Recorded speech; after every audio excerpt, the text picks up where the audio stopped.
that dental appointment. World-class dental care with a hometown feel. It's AshevilleSmiles.com. I'm Julian Edelman from Games with Names, and we're on the search to find the greatest games of all time with the players and coaches who lived in them.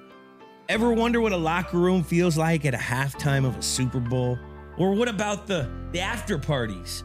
We're going to dive deep into the most iconic games with the most iconic people. New episodes dropping weekly. Listen to Games with Names on the iHeartRadio app or wherever you get your podcasts. From the Ingalls Studios, this is ESPN Asheville, WPEK, W225CJ Fairview, WMXF Waynesville, and iHeart Radio Station. From the Ingalls Studios, this is ESPN Asheville, WPEK, W225CJ Fairview, WMXF Waynesville, and iHeart Radio Station. The pounding begins. The wagons are circled. Every wind is raided. It's football time in America, and this republic has never.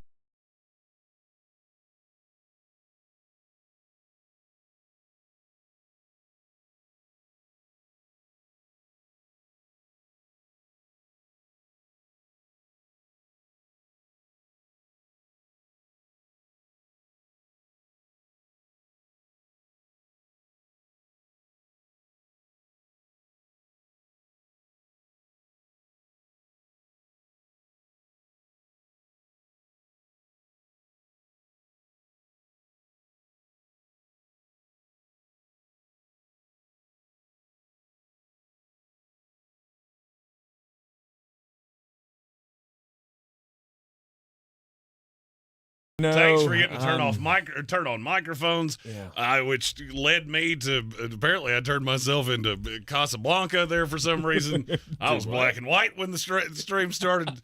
We're doing stuff today. Let's go. It's a day. It's been a week, despite the fact that it was a short week. It's been a week, and we got a big week coming up next week. Welcome into the program here on ESPN Asheville. This is basically like we're headed to vacation. Oh, wow. And we're the seniors, and spring break's coming up, and there's no telling what we're going to say today. We've been running all over town trying to get all the odds and ends sewn up as we prepare for our trip to Indianapolis next week for the 2024 NFL Scouting Combine. We will be live from Lucas Oil Stadium Wednesday, Thursday, and Friday of next week. When I saw the list of who they declined for credentials and they gave them to us, I really wanted to say, are you sure? We're just going to keep a low profile so that they think we're somebody. Do not draw attention to yourself. Hide behind the brand. When in doubt, mug out. Yes, indeed. So just continuing to give you the best Draftmas season coverage here in the Sportsocracy. Today we're going to play the fun game of either neither. We can't play either neither both here because we want to look at the most interesting draft scenarios. How do you like the build if Team A goes, with a quarterback at 1 instead of going with the wide receiver or whatever? We're going to play either neither in the first hour of the program. We're going to get some offensive line rankings from Flostradamus. Jeremy Greene ahead of the Combine next week, talking offensive tackles and guards and all of the centers. Oh, we have several guys that he's guard. Who's shocked? Daily Draft today is going to be the best Combine performances of all time. We'll be breaking out some new shirts for the Combine in your favorite team's colors with the guys that you're wanting in the draft. So if you're an Arizona Cardinal fan, there might be a Harrison Jr., Murphy II, 2024. And we ran out of time yesterday, did not get to Mullet's mailbag, so we'll try to make that happen before the end of the program today. Those people that told me to do things that are anatomically impossible, they were disappointed that they were not heard on yesterday's show. We will get it in today's program. 3 hours No, that's why to I said go, anatomically impossible. That is not how that will go. Anatomically? I don't think that's anatomically? That joke was really funny until I screwed her up. Let's go. All Playing right. fast and loose with the rules today, Yes, sir. boys. Yes, sir. Plus, we'll have your outside weird and your most important message of the day. Don't do crimes coming up in the final hour of today's program. Let's jump in here. Either, neither, Jeremy. Well, there are a couple things that have been steering me in this direction. So the first one was Robert Griffin III, who basically said that Justin Fields is the domino that sets everything into effect, and he was basically talking about the butterfly effect and how everything changes if you just move this one piece. Okay. Well, that got me thinking. Yesterday, I started recording mock drafts. I put one out for the Tennessee Titans where I did something that I've never done before. I didn't do just a 4-round mock for the Titans. I did 2 of them. And all I changed was who I took in the first round. You play it out, and you realize that a lot of things stay the same, but some things change just fractionally. And it makes you like the result a little bit more one way than the other. Okay. So butterfly effect, the Chicago Bears. We want to start there with Justin Fields. The Bears, to me, are the most interesting team because of how many different ways you could do this. Well, you could have 3 completely different quarterbacks. Mm-hmm. I could argue it's 4, but I'm not so sure they could ever take Drake May. After the Trubisky thing, I think that's a hard sell. Mm-hmm. Don't you? To fans, I do. not to the GMs. If they were dead in love with May, then yes, you could do it. I don't think they would care all that much. It would be so if we're if it close, wasn't the Bears, I would agree. If we're like Caleb Williams is say our score is an 8 on Caleb Williams and Drake May is an 8.05. I'm going with Drake. I would too. Right out, it wouldn't even enter my mind of, well, we took a Carolina quarterback once. This is the best Carolina quarterback there's ever been. Well, and if they were picking at 3, I would agree with you. The problem is that they would have to trade off of 1 to take Drake May. Mm-hmm. And to me, that just opens you up to too many things. I'm not saying if it was all equal, you're right, but it's not because they are at 1.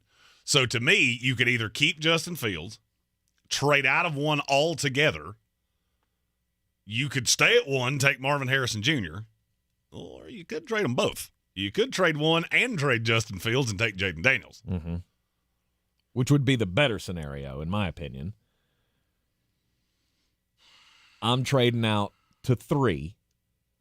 I think that's the honey hole. Rather than Washington coming up to 1, I think New England would be the more likely scenario. They'd trade up to get ahead of Washington to get their guy. Well, and I could fleece them more. Well, and that's where you have to get into what is realistic. Because I don't think New England is more realistic. Because you got to look at what they'd have to give up. If you told me New England moved up to 1 right now, I'll go ahead and tell you whoever they take, bust. Because you don't have prayer. To get up from 3 to 1, you'd have to give up this year's 1, which is obviously 3, next year's 1, and your 2, and possibly your 2 next year. Just to move 2 spots. And it may be more than that. You're done. You're not good enough for that. So I don't really think either one of them are liable to do that. It's just something that I think needs to be acknowledged. Mm-hmm. If that's I'm as Chicago, far as I would go, though. I wouldn't trade back farther. I would. Would you? 100% I would. You'd trade down to 5 or 6? 8. I'm looking at the Atlanta Falcons going, I would like to go to 8. I would like to have 8 and 9 because the best case scenario for me is that 2 guys that are really, really good are going to fall out of the top 7 into my lap. I get them cheaper, and I get draft capital to put around, whether it's Justin Fields, J.J. McCarthy, wherever you go there. You get a tackle and a wide receiver at that would point? be my thought, yes. Yeah. Or an edge rusher. That would be my thought. Yeah. I can't believe I've gotten to such a point that I'm looking at the Bears going, I'm not so sure you should actually trade Justin Fields. If I'm hanging on to Justin Fields, I would consider that. I don't want to hang on to Justin Fields. I'm ready to move on. So I would only be willing to move back to 3 to guarantee that I'm getting one. I'm just curious what the money looks like. Like, at what point would you be comfortable with that? We're having, and this is kind of the premise of the exercise, At what point do you like Justin Fields with Roma Dunze and Aficionado? Do you like that better than a second-round pick and Caleb Williams? Because that's really what I think you're going to end up with. Mm-hmm.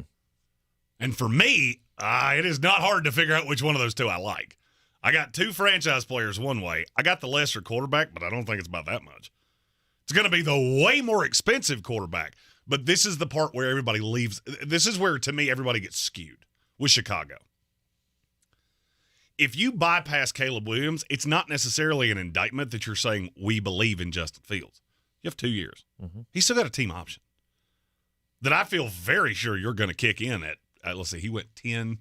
So I think that team option is going to be somewhere in the neighborhood of like $18 million because he hasn't made a Pro Bowl or anything like that. So I don't know that I hate that because I add what I would add to move down. Then next year, let's say I fall in love with Quinn Ewers. I can do anything I want to. New England takes a quarterback. Washington takes a quarterback. The only teams I really would have to worry about would be the Giants. The Giants and any team that's ready to tap out on whoever they have, which I don't think there's going to be that many of those.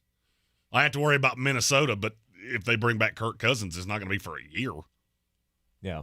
Red Sea, obviously, Arizona Cardinals fan, wanting Marvin Harrison Jr., so please, dear God, don't let him go before number 4. Because that is a nightmare scenario. Is it, though? I believe so. Because at least for a fan, it's not for Arizona because you've got Roma Dunze to choose That's from. Kind You've of my got point. Malik Neighbors. You have like a generational-ish talent there still to take if Marvin Harrison Jr. comes off. But all Cardinals fans have gotten themselves so excited that we've got the next great thing, and you'll be disappointed if it's not him. Well, let's just shade into Arizona since that's Arizona has two paths. If Marvin Harrison Jr. is on the board, it will be the quickest draft pick in the history of the NFL draft. With 9:54 on the clock, you'll get the pick is in. Better know who it is. I bet I know who it is. But let's just say he goes in front of you. You do realize what that means, right? What's that? If Marvin Harrison Jr. is not there, one of the quarterbacks is. Which means I can trade out. I start making calls to Atlanta and to the Raiders. And, okay, do you really think you're 1 year away from a Super Bowl?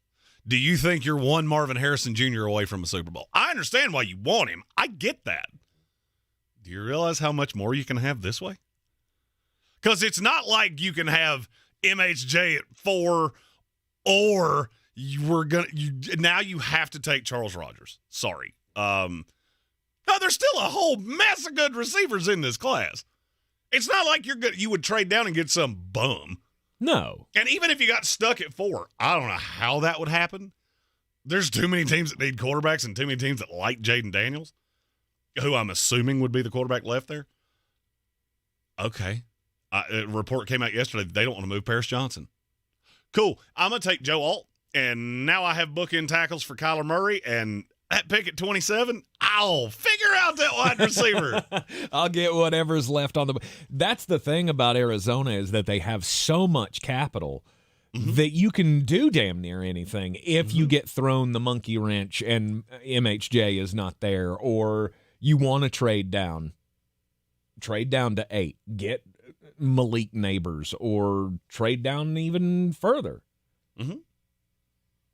Accumulate more picks. You got 13 picks in this draft.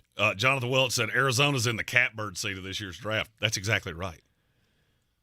Yeah. Because there's only two paths. Either you're the most valuable asset that's actually available in this class, or you get the best player in this class. That is like going to a bar and there's a 10 blonde and a 10 brunette, and both of them are winking at you. You're not losing here regardless. There's no losing in that. You might have your preference, but it ain't like you're going to go home and cry either way. No. And you have, 4 picks in the top 70? I think it is. It's less than that because they have 2 1s, they have a 2, and I believe they have 3 3s. They have 5 in the top 71. I thought you were low. Because they have 2 1s, a 2, and 2 3s. So they only have 2 3s. No, they have 3 3s. I was about to say, I thought they had 3. But 2 of them are inside the top 71. Is it bad that the other one comes at 90? Is it bad that we're 3 months away from the draft? Well, 2. Oh, now it's 2 months. Man, for some reason, February just flew by. Yep. I walked out of my house this morning. It was like 54 degrees. When did this happen? Springtime. It's apparently been happening for a week, and I just didn't notice it. Yeah, we're going to turn around in 1 week, and it's going to be March Madness. Oh, we're not going to turn around in a week. Trust me, you got to spend a week with me in Indianapolis. By the time we get on that bird to come back here, you're going to be, it's been the longest week of my life. I hung out with Jeremy Greene for 7 days and didn't die. Yeah. Let's go. You start a support group when you get back here. Arizona's got a lot of the power. They have a lot of draft capital, and they can do pretty much anything that they want to. Mm-hmm.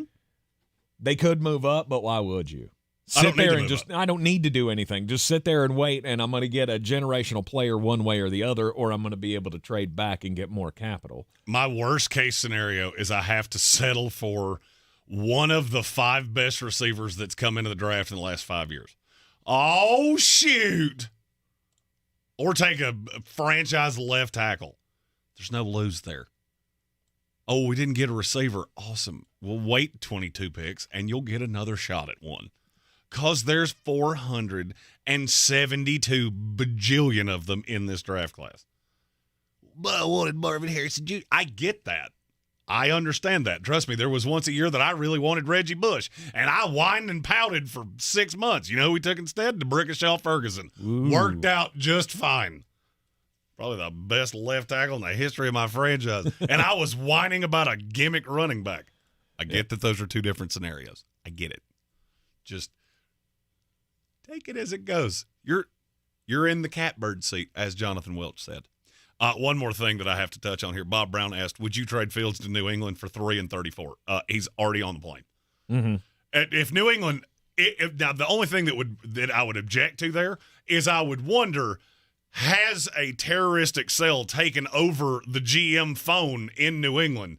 Okay. Or are they under duress? Do I need to send help? I mean, I'm sending Justin Fields too because this trade's already been processed. Is that my problem? Well, I mean, I'm going to put him on a plane and then I'm going to call the cops like something's happening. Right. Because I don't know who is sending trade offers. Mm-mm. They're either drunk or something horrible is happening up there. I'm signing that deal. And then you'll see my concern. Yes. And by the way, make sure you let Justin Fields in the door when you get there with the fireman axes because he's going to be right behind you. You're in the Sportsocracy, and this is ESPN Asheville. Some days, my active psoriatic arthritis makes it hard to get in the game. Now, the ball is in my court, thanks to treating my skin and joints with Skyrizi, Risankizumab Riza, a prescription-only 150 milligram injection for adults. Nothing is everything. Skyrizi helps with less joint pain, stiffness, swelling, and fatigue. For those who also have plaque psoriasis, 90% clearer skin is possible with just 4 doses a year after 2 starter doses. Don't use if allergic to Skyrizi. Serious allergic reactions and an increased risk of infections or a lower ability to fight them may occur. Before treatment, your doctor should check for infection and tuberculosis. Tell your doctor if you have an infection or symptoms such as fever, sweats, chills, muscle aches, or cough, or if you plan to or recently received a vaccine. With Skyrizi, there's nothing like clearer skin and better movement, and that means everything. Ask your doctor today about Skyrizi and visit Skyrizi.com or call 1-866-SKYRIZI to learn more. Okay, 3 more climbers, 7 loggers. Ted's sustainably sourced logging company is growing a new branch. What about truck driver contracts? Which means a new HR manager will be the first hire to fall. Then we'll need to staff up the warehouse. Indeed can help him hire great people fast. I need Indeed. Indeed you do. You can schedule and conduct virtual interviews all from your employer dashboard. Visit Indeed.com/credit and get $75 towards your first sponsored job. Terms and conditions apply. The free iHeartRadio app has over 100 original stations waiting for you to explore right now, like 24/7 comedy. Men don't settle down. We surrender. Women, we never express the emotions we're actually feeling, right? I'm fine means I'm about to stab you in the neck. Clips from today's top comedians and the greatest of all time. Donut hole. If you want a donut, have a donut. Why are you eating the hole? When you need a laugh, just open the free iHeartRadio app and search comedy. You can actually change the station. iHeartRadio. Free never sounded so good. The Ingles 2024 Southern Conference Downtown Dribble and Kids Fest, presented by Champion Credit Union, will be held Saturday, March 9th, 9:30 a.m. to 11:30 a.m. at the Roger McGuire Greene at Pack Square Park. The Downtown Dribble will feature interactive games, inflatables, pep bands, cheerleaders, and a parade. Each participant will receive a basketball, Downtown Dribble t-shirt, and a ticket to the noon session quarterfinal basketball games. Check-in will begin at 9:30 a.m. at Roger McGuire Greene. To register, visit downtowndribble.eventbrite.com. Showtime Sports and Mountain Graphics have teamed up under new ownership by an Asheville native to better serve our community with the finest custom apparel and unique branded items at the best price. Showtime Sports and Mountain Graphics can customize whatever you, your team, business, or local group may need through high-quality screen printing, embroidery, and laser engraving right here in Asheville. Free personal delivery within Buncombe County and a reduced delivery fee anywhere in Western North Carolina. Visit ShowtimeSportsAVL.com and MountainGraphicsAVL.com. Your one-stop custom apparel shops. If you're looking to buy, sell, or invest in real estate in the mountains, you need to call the agents at Clarissa Sells WNC, brokered by eXp Realty. Check us out online at ClarissaSellsWNC.com. Download our free app on Google Play or the App Store. Type in Asheville Home Search. You'll be able to connect with our team and see all the available homes for sale in our area. For more information, contact us today at 828-774-6343 or ClarissaSellsWNC@gmail.com. The Sportsocracy. These guys are a f***ing disgrace. It is ESPN Asheville. You're in the Sportsocracy. And we're talking NFL draft because, that's what we do. Draft must, time is here. Getting ready to take the old trip up to the NFL Scouting Combine next week. Wednesday, Thursday, Friday, you'll find us live from our newly verified table on Radio Row. Correct. You miss one. If my life teaches you anything, you miss 100% of the shots you don't take. Mm-hmm.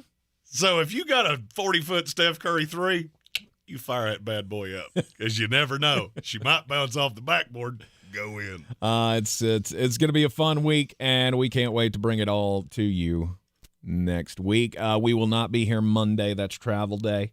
Thursday will be a best of program. We'll have a mock draft. Tuesday. Or excuse me, what did I say? Thursday? You said Thursday. Yeah, Thursday is not. No, it's not Thursday. Tuesday. Between Wednesday and Friday, you will see us so many times on YouTube that you will think you actually went with us. Tuesday will be a best of. We will have a recap of Flostradamus's offensive draft rankings heading into the Combine, and also a mock draft for you on Tuesday. And then Wednesday we'll have the live coverage. Because Tuesday we're going to spend a lot of time getting all the sound from the head coaches to figure out just what's going on. Well, Tuesday it appears that we're going to figure out what we need for Radio Row because I know nothing. They just went, hey, you know that thing you asked for? We have one of those. Yep. So, we got all that stuff in that box right over there. We're going to be just fine. Well, let me make this as perfectly clear as I can. That's on you, radio boy. If you hear it, that's Tank. That's right. If you see it, that's me. Taking the show on the road to Indianapolis next week. We're playing the fun game of either neither. The different draft scenarios are just kind of mind-boggling, and how much power at least the teams at the top of the draft have. Arizona has more draft capital than anybody. 6 picks in the top 90, 7 in the top 105. So they have a lot of room for activities. Then you got Chicago. I think they're according to the numbers, the values, they're third in the draft capital list. Number 2 is the Washington Commanders. They have a lot. They hold the number 2 pick in the draft. Plus they have 2 at the top of the second round that they could use to get back up into the first round to get a quarterback. They could take 2 and trade down with somebody if they wanted to hang on to Sam Howell. I know us Sam Howell fans really want that kid to get his shot. I do. I want him to go to the Jets. I will. You know what? He only likes chicken tendies. I'll grab 5 snack packs from KFC. I will meet him at the airport, and I will drive him to New Jersey myself. Mm-hmm. He's probably not staying in Washington. I'm pretty certain they will take a quarterback at 2, stay there, and get the franchise. I will be able to tell you that better after this week. I think we're going to get a better read. I mean, everybody's doing their due diligence. There's a lot of smoke. This is a time where you have to be really careful what you believe because people are floating things out there just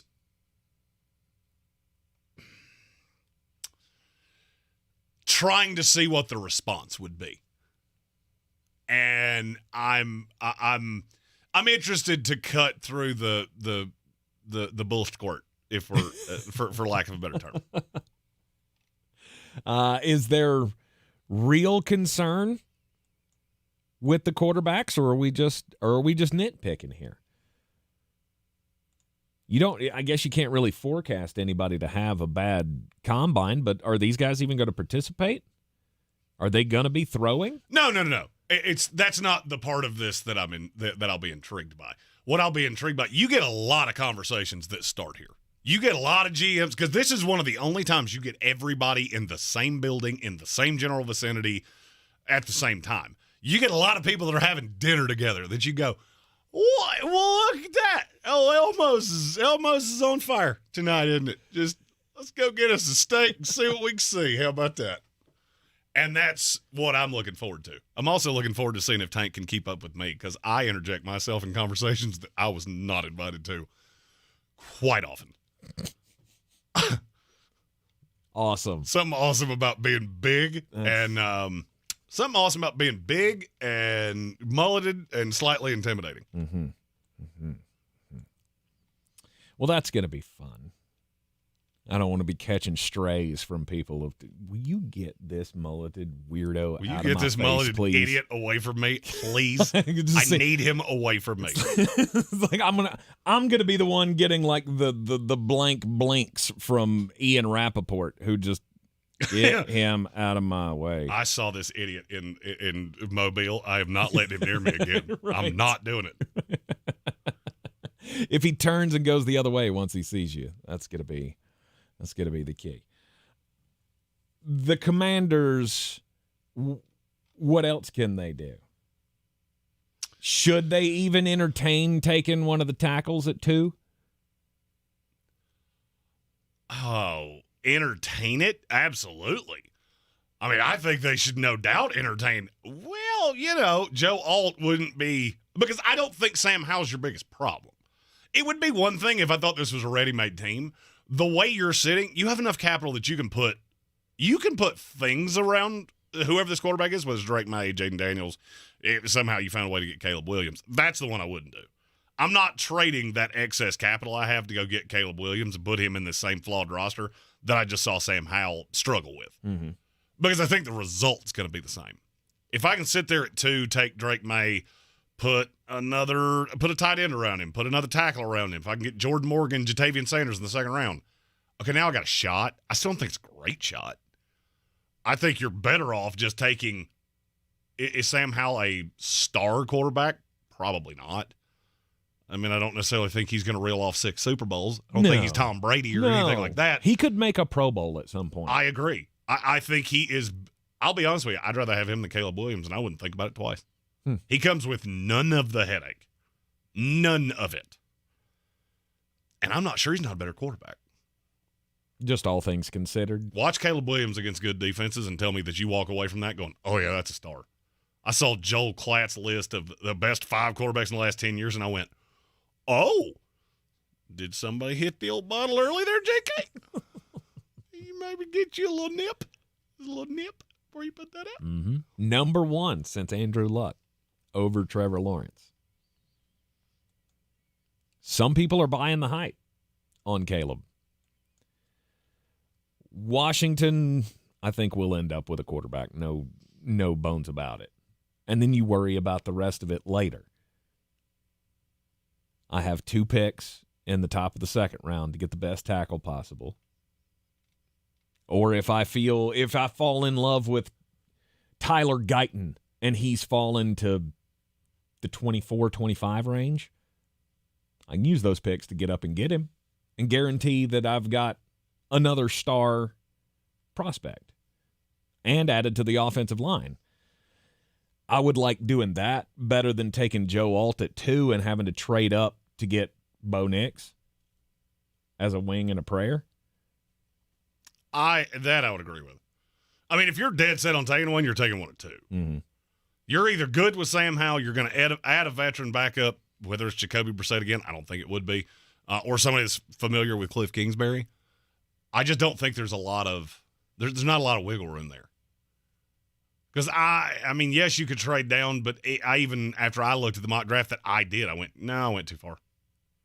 Mm-hmm. I can't go all the way to 13. I got to stay in the top 8. So it's for me, it's Atlanta. I'm not trading with the Giants. Tennessee has no desire to trade up. The Chargers don't really have any desire to trade up. I have very limited trade out options. Mm-hmm. I think if I'm going to stay there, I almost have to take either Alt or MHJ or whatever it is that I decide I need. Taking Brock Bowers at 2, that would be a little bold. Not so sure I would do that, in spite of the fact I love him. He's worth it. I don't disagree with you. I think he's talented enough to warrant a top 3 pick, but you can't. You're going to get no disagreement from me. But my Lord, if one of those quarterbacks hits behind you, you just be prepared. Hell hath no fury, like a fan base that sees a quarterback go after they had a chance at him. Oh, yeah. And fired. No doubt. LMNO fired. You're in the Sportsocracy. This is ESPN Asheville, 92.9 FM, 880 AM, and 1400.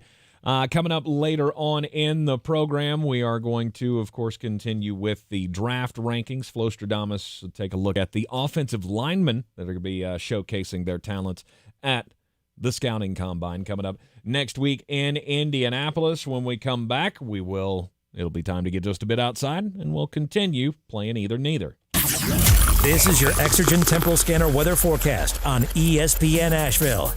Decreasing clouds this afternoon as sunshine mixes in. Breezy to windy at times. Highs middle to upper 50s. Partly cloudy. Cold tonight, low to mid 30s.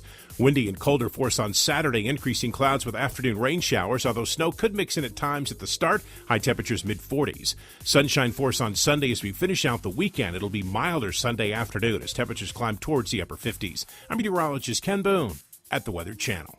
This report is sponsored by eBay Motors. eBay Motors is here for the ride with the parts you need for the prices you want. And with eBay Guaranteed Fit, it's guaranteed to fit your ride the first time, every time, or your money back. Keep your ride or die alive at ebaymotors.com. Eligible items only. Exclusions apply. Texting enrolls you into recurring automated text messages. Consent not required to purchase. Message and data rates may apply. Hey, Dan, how you doing? Haven't seen you around the gym for a while. Yeah, I've really fallen off. Since I turned 40, I just don't get the results I used to get. Could be lower testosterone. Lower T. Yeah, I went through it a while back. Once you hit 40, your body has less free testosterone. I got Nugenix Total T, and it's made a huge difference for me. I've seen that on TV. Is it for real? Oh, yeah. The patented key ingredient is something called Testofen, which helps boost free and total testosterone levels to help you trim up and stay lean. And it's made a difference for you? Man, I feel like I'm in my 20s again. At work, in the gym, and in the bedroom. Are they still giving out complimentary bottles for people to try it for themselves? Yeah, you just need to send them a text. Text TAP to 321-321 right now for your complimentary bottle of Nugenix Total T, the #1 selling testosterone booster at GNC. Plus, text now and we'll include a bottle of Nugenix Thermo, our most powerful fat incinerator ever, to help you get back into shape fast. Absolutely free. Text TAP to 321-321. That's TAP to 321-321. Apple Tree Superstore is committed to offering you professional service and a great experience. Brand new Hondas, brand new Acuras, and a large selection of local trade-ins all on one lot. Apple Tree Superstore, online at appletreesuperstore.com and located I-26 and Airport Road, Asheville.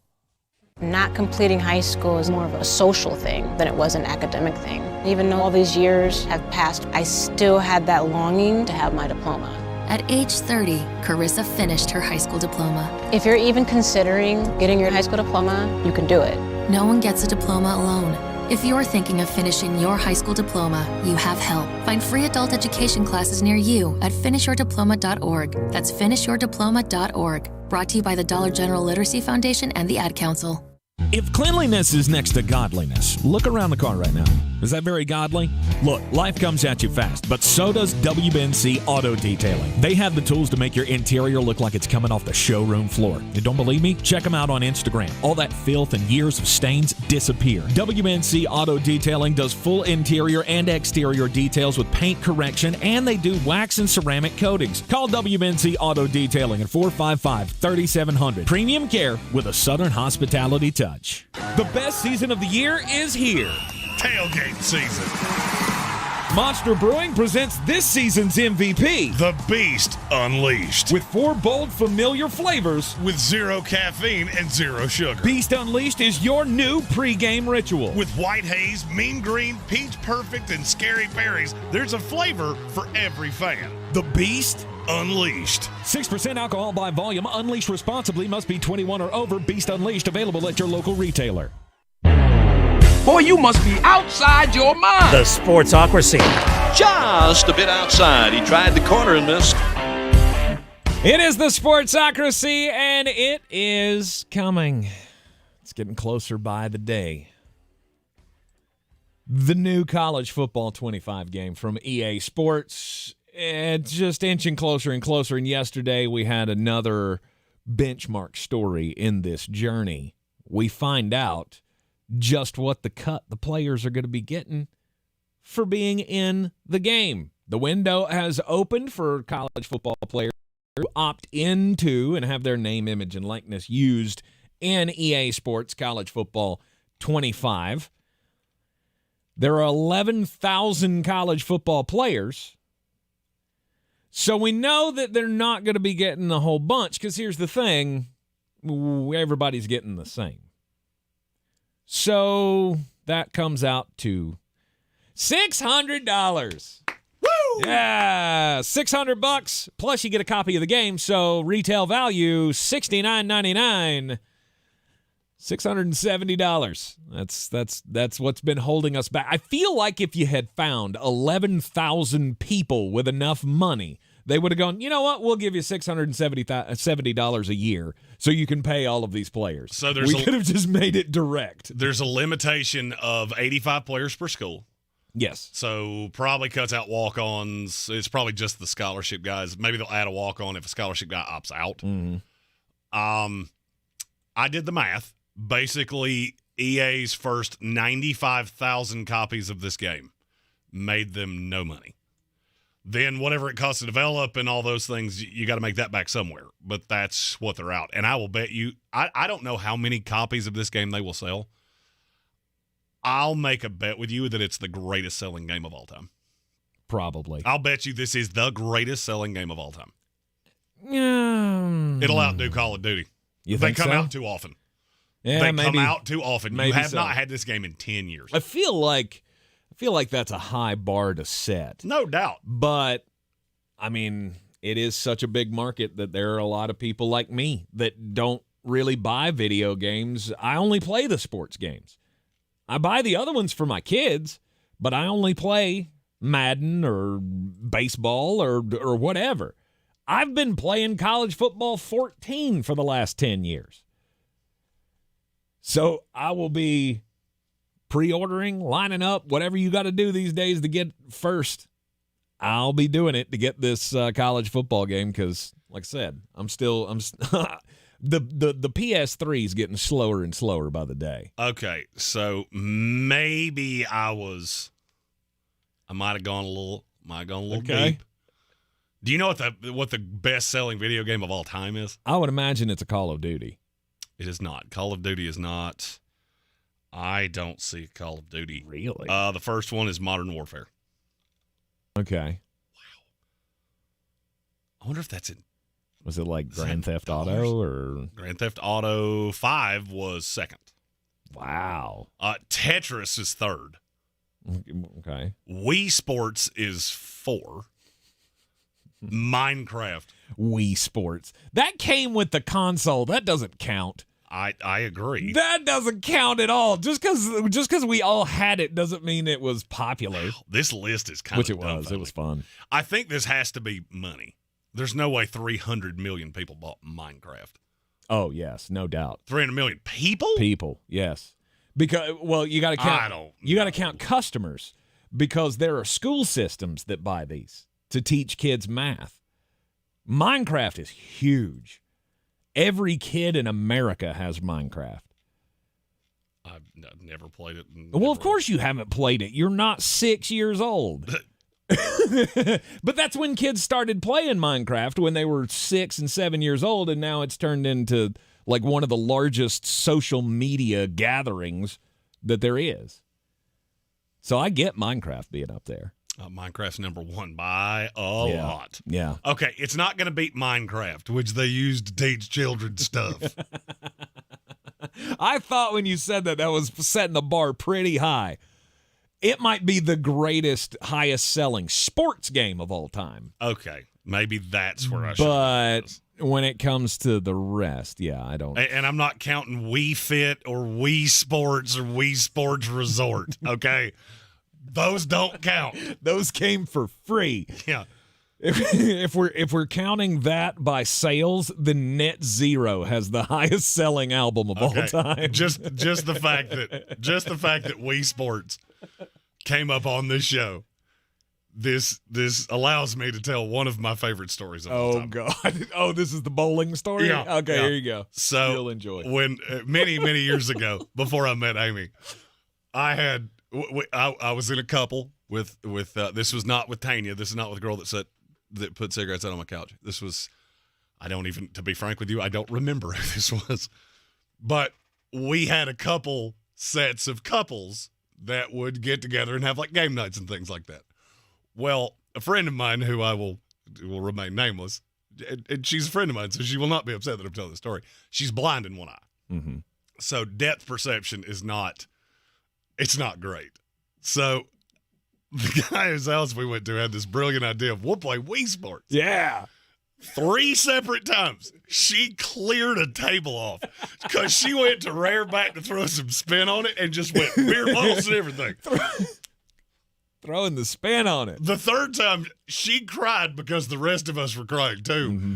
but it was from laughter. Yes. We're not laughing at you. We're laughing at how outrageously funny this is.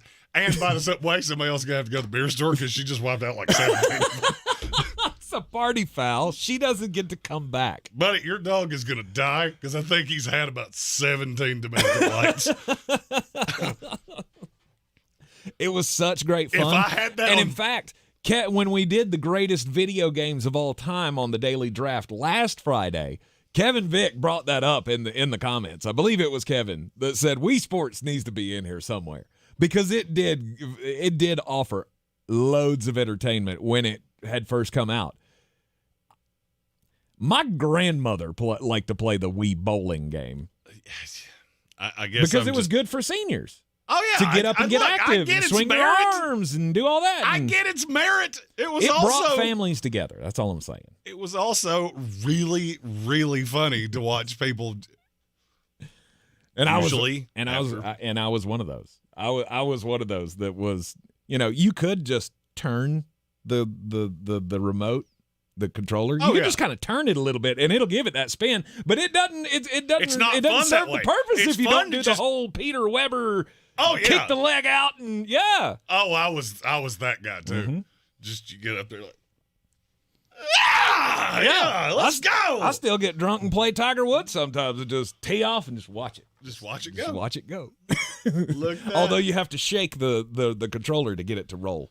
So it does look kind of weird after you hit it and then you got to shake the controller really hard. And you've been practicing that, had you? Well, I didn't have to. Is that why I did lots of practicing for that in my earlier years. Is that why there's a shake weight in your office? I've been meaning to ask you that for a while. Man's got the daintiest forearms I've ever seen. He's got a shake weight. I don't understand that. It is the Sportsocracy, and this is ESPN Asheville, and you won't have to wait long for the EA Sports video game to come out. It's going to be right around the corner, but You know what's going to happen first?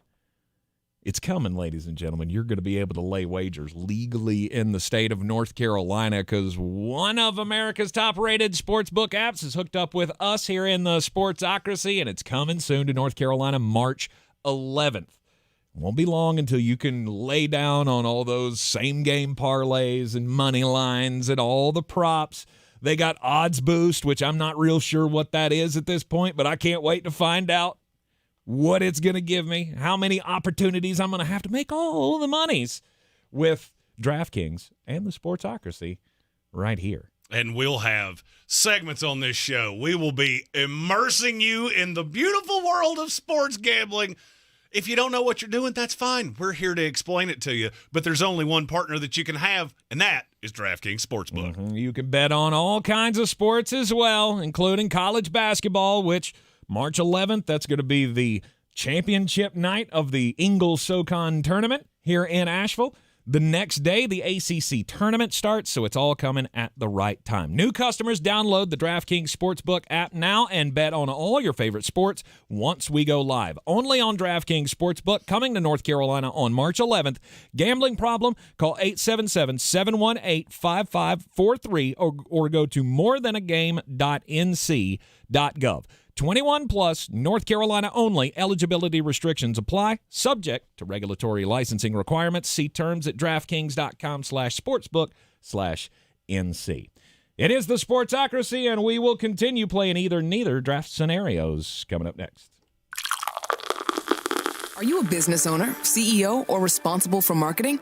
If you are, iHeartMedia can help you reach your goals and find new customers. We reach more consumers in your target area than anyone else. And we can give you access to those potential customers more cost-effectively across radio, digital, podcasting, and social. We'd love to show you how iHeartMedia can work for you. From your cell, dial pound 250 and say keyword great results. That's pound 250 and say great results. People who suffer from arthritis are getting real pain relief with exciting biologic therapies at QC Kinetics. The success rate is there, and there's no better way to treat yourself when it comes to dealing with pain. Meet Tyler Vale, co-founder of QC Kinetics, who says they can't cure arthritis, but they can treat the pain. If you think of the tide coming in and out on the beach and what it does, it erodes the sand, right? Can't stop the tide, but eventually when the sand or the beach gets bad enough, we backfill that beach with sand so that we get generations of enjoyment with that beach again. And the same thing happens with your knee or your shoulder or your hip or your back. We want to backfill the problems that have happened to this point. I'm not stopping the tide, so I'm not stopping the arthritis, but I want to get generations of enjoyment out of those joints again. Call QC Kinetics now for your free consultation. Learn more about how restorative biologic therapies can get you real and lasting joint pain relief. Call QC Kinetics, 826-333-9517. That's 828-333-9517. QC Kinetics.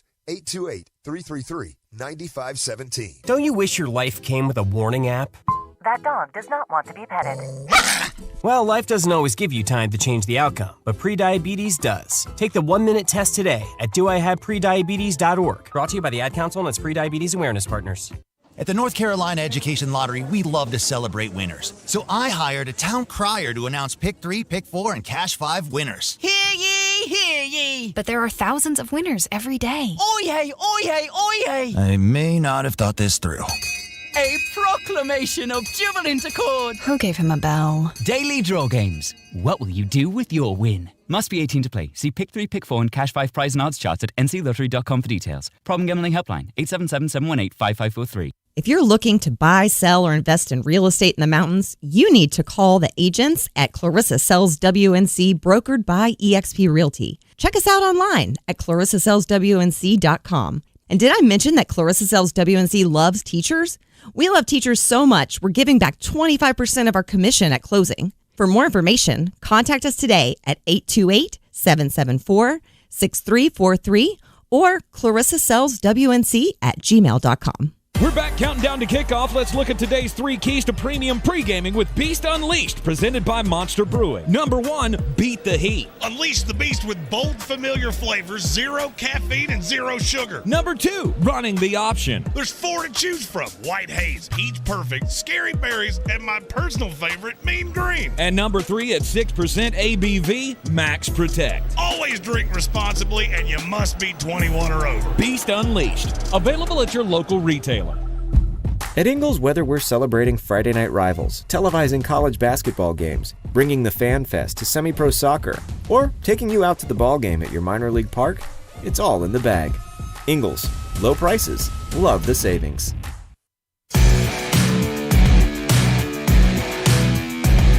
The Sportsocracy. You were just dumber than a bag of hammers. Back in the Sportsocracy on ESPN Asheville. Either neither draft scenarios. NFL draft right around the corner. The combine is next week. Just a reminder, we will be live Wednesday, Thursday, and Friday next week from Indianapolis at Lucas Oil Stadium. And we now have a very cozy little spot. We do. Between some people that you might know. Not going to lie to you, looking at that list going, yep, know them, know them, know. Huh. One of these things not like the others. We're just going to have to act like we belong. We're not. We're only a few tables down from Joe Buck's fan, so I'm pretty excited about that. I'm going to go down there and hang out with them for a little while. But we also have some. It'll be interesting to see how many people we can convince to come join us on the program while we're down there, because we're only a table away. Oh yeah, yeah. That's the fun part of Radio Row. I love listening to all of the Super Bowl shows, because you never know. Like when Mike and Mike would go and do their show live, and they would just go, "Oh, look, there's Joe Montana. Joe, come over here." Now, obviously, I'm not going to be doing that for Joe Montana, but I wouldn't put past Mullet, still half drunk from the night before, to go, "Hey, Joe, come over here." What's he going to say? No? It's not like he's going to punch me in the face. He might. Hey! Mayor! Oh, I can go, "Hey, I'm wearing Skechers. Come over here. I'm a fan." I helped you. Now you help me. Exactly. I scratch your back. You scratch mine, Joe. Come on. Anyway, it's going to be fun. We're playing the game of either neither draft scenarios here. We're doing the ones at the top of the draft order here, or at least the draft power ranking. The New England Patriots have the 3rd overall pick in the draft. They, to me, are the one team that I look at and go, I don't think you have an option. I believe you have to take a quarterback, and you have no other option here. New England? Yeah.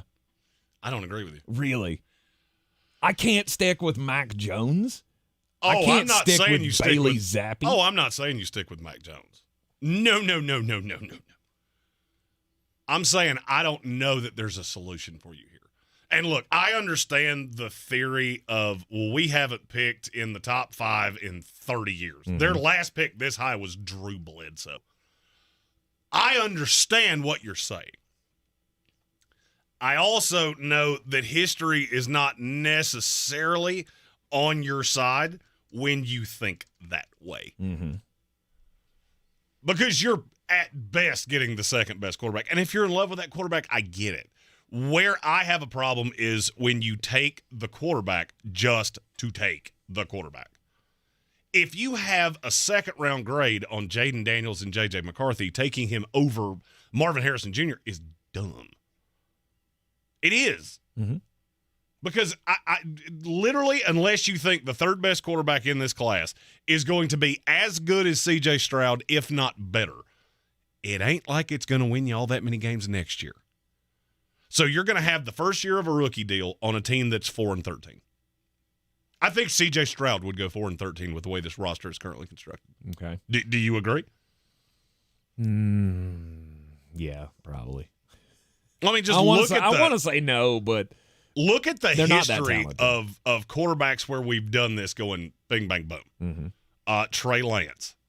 How'd that work out for you? Nope. Not so much. But is there a Trey Lance in this 3? It could be. I mean, look, we thought Jaden Daniels was a mid-round pick coming into this year. So, I mean, this is not a foregone conclusion. PFF has him at 22, I think, the last time I looked at their rankings. Ryan Tannehill, Blaine Gabbert, Josh Freeman.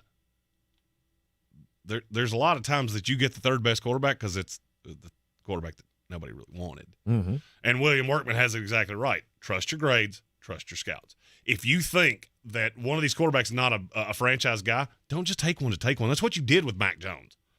I will never not be convinced that that's exactly what you did with Mac Jones. Yep. We have to have a quarterback. We've got a third-round grade on him, but if we don't take him right here, he is not coming back to us, and we're going to have to go deal with Cam Newton again or whatever it was that you're going to do. There's nothing necessarily wrong with that. Teams don't ever do this because they're afraid to bottom out. If you look at the best teams in this league, you know what almost all of them have in common? They bottomed out. Mm-hmm. And some of them bottomed out for quite some time. San Francisco was awful not that long ago. Yes. The Lions were awful not that long ago. The only teams I can think of that haven't at some point just been B-A-double-D bad. Green Bay Packers, Pittsburgh Steelers. Yep. And, you know, funny, outside of 1 year each with Hall of Fame level quarterbacks, they haven't been really on the precipice of contention in 15 years. There's something to be said for that. Mm-hmm. And so, yeah, I do think there's two paths. Okay. I could look at a Sam Howell. I could look at whoever the starter is that I could spot fill for a year, go, I'm going to give you a shot. And if it doesn't work out, okay, next year I'll draft the quarterback. Because guess what? If it doesn't work out, you're picking in the top 5 again. You're treating this like you're the Bill Belichick Patriots, and we just fell into the 3rd pick, and we have to treat this like it's this precious. This may be the first of what I will call several top 5 picks you have in the next handful of years. It's quite possible. I know what Marvin Harrison is. I have way less idea what Jaden Daniels will be or J.J. McCarthy. Mm-hmm. New York Giants. They're the toughest team in this draft for me. Because I feel like you could get just LMNO screwed. How so? Joe Alt goes in front of you. Roma Dunze goes in front of you. Marvin Harrison Jr. goes in front of you. Mm-hmm. Now what do? I take Malik Neighbors, who plays in the slot. I'll pass. Ola Fashanu, which means I'm going to have to move. I'll have to move Andrew Thomas to the right side because I don't think Fashanu can play on the right. Mm-hmm. And I don't know that I want to ask him to do that. Or I have to reach and take Talizi Fuaga. Or I have to take Brock Bowers, who's on a hat with Darren Waller. I don't love any of them. They're my favorite team to trade down. I just can't figure out who it would be with. And I can't figure out for what it would be. Who would be the player that's left? Fashanu. Or if Alt was still there, but I think if Alt's there, they would take him. Mm-hmm. And yes, I have no fear of moving. And by the way, I have to cover this. So we are going to do a Mullets mailbag later in the show, which is comments off our YouTube channel. I'll answer questions that you've thrown at us. In some cases, I'll have to bleep things out because you told me to do things that I can't physically do. Andrew Thomas started as a right tackle, so it's really not that big a deal to move him back to the right side. No. He's learning to play left tackle. He's been good at it. He's been phenomenal at it. But if you're telling me I can have Joe Alt and Thomas both playing natural positions, that's what I'm going to do. Rashawn Slater, same way. Mm-hmm. If they fall in love with Joe Alt, no doubt. I'll kick you to the right. I don't care. Don't care. And now there's no reason for them to object because the franchise tag and top 5 player compensation, all that, it doesn't matter if you're on the left or the right. There is now no reason for you to be upset that we're sending you over there. Because guess what? If we let you out of the building, there's going to be another team that wants to play on the left. Mm-hmm. It's not as big a deal as it used to be. So you like all the options for New York, unless I just see a path where you could be sitting here with a little Halloween basket going, oh, I got a caramel apple and it's not even wrapped up. Either, neither. NFL draft scenarios continue after the top of the hour right here on ESPN Asheville, 92.9 FM, 880 AM, and 1400. Before we get out of here for the bottom of the hour break, we got our first very large super chat of the day. Oh, what? Yep. Yeah. Try that one more time. Yeah. There it is. Patrick Holt with a contribution saying beer money for the trip. Oh, thank you. That's very kind. We love y'all around here, and That'd probably be more me saying thank you than him, because what Patrick Holt just contributed probably would keep him libated for the entire trip. Cheers, boys. And This is your Exergen Temporal Scanner weather forecast on ESPN Asheville. Decreasing clouds this afternoon as sunshine mixes in. Breezy to windy at times. Highs middle to upper 50s. Partly cloudy. Cold tonight. Low to mid 30s.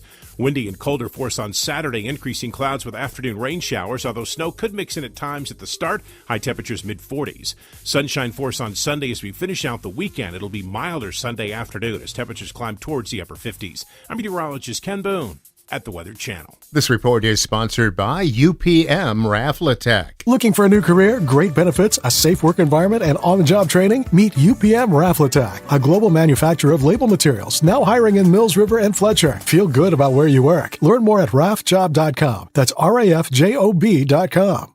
Showtime Sports and Mountain Graphics have teamed up under new ownership by an Asheville native to better serve our community with the finest custom apparel and unique branded items at the best price. Showtime Sports and Mountain Graphics can customize whatever you, your team, business, or local group may need through high-quality screen printing, embroidery, and laser engraving right here in Asheville. Free personal delivery within Buncombe County and a reduced delivery fee anywhere in Western North Carolina. Visit ShowtimeSportsAVL.com and MountainGraphicsAVL.com. Your one-stop custom apparel shops. When rolling over and going back to sleep just isn't an option, it's time to call in the Wake Up Expert. First News on 570 with Mark Starling, with the latest news, up-to-the-minute forecasts, and traffic updates. On News Radio 570 WWNC. The madness begins in Asheville. Make sure you're at the Harris Cherokee Center Asheville March 7th through 11th for the 2024 Ingalls SoCon Basketball Championships. Experience fun for the whole family as your favorite SoCon teams compete for a championship and a berth in the NCAA tournament. Book your travel and tickets by logging on to SoConHoops.com or by contacting the Harris Cherokee Center Asheville box office. Get your tickets today. From the Ingalls Studios, this is ESPN Asheville, WPEK, W225CJ Fairview, WMXF Waynesville, and iHeart radio station. Crooked teeth may embarrass kids whose families can't afford braces, and trying to fix their teeth themselves can make things worse. Luckily, there's Donated Orthodontic Services, a program from the American Association of Orthodontists. For children and teens who qualify and are matched with a volunteer orthodontist, treatment can be life-changing and help them smile with confidence. Learn more at aaoinfo.org. This is Carolina basketball. 2-on-1. Baycott finishes the transition hammer. RJ Davis, he's going to try a quick three. Yes, from the right sideline. On the Tar Heels Sports Network. Ends up to Baycott, and he gets the run out. Two-handed flush. Carolina, it's Davis. He's fouled, and give him it. This is your radio home for the Tar Heels. Asheville's home for the Tar Heels is ESPN Asheville. The Sportsocracy. It fires me up, man. I love it. Say it one more time. The Sportsocracy. Shake it back! Beer City's best sports talk. It is gross. Just earlier. They are mature, actually. You just have to get to know them better. Your lunchtime dose of dumbassery. Live from the Ingalls studio.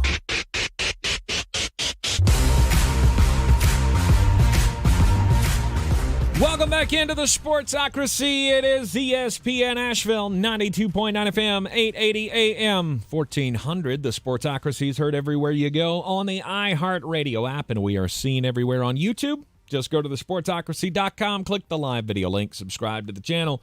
That way you can join us in the chat.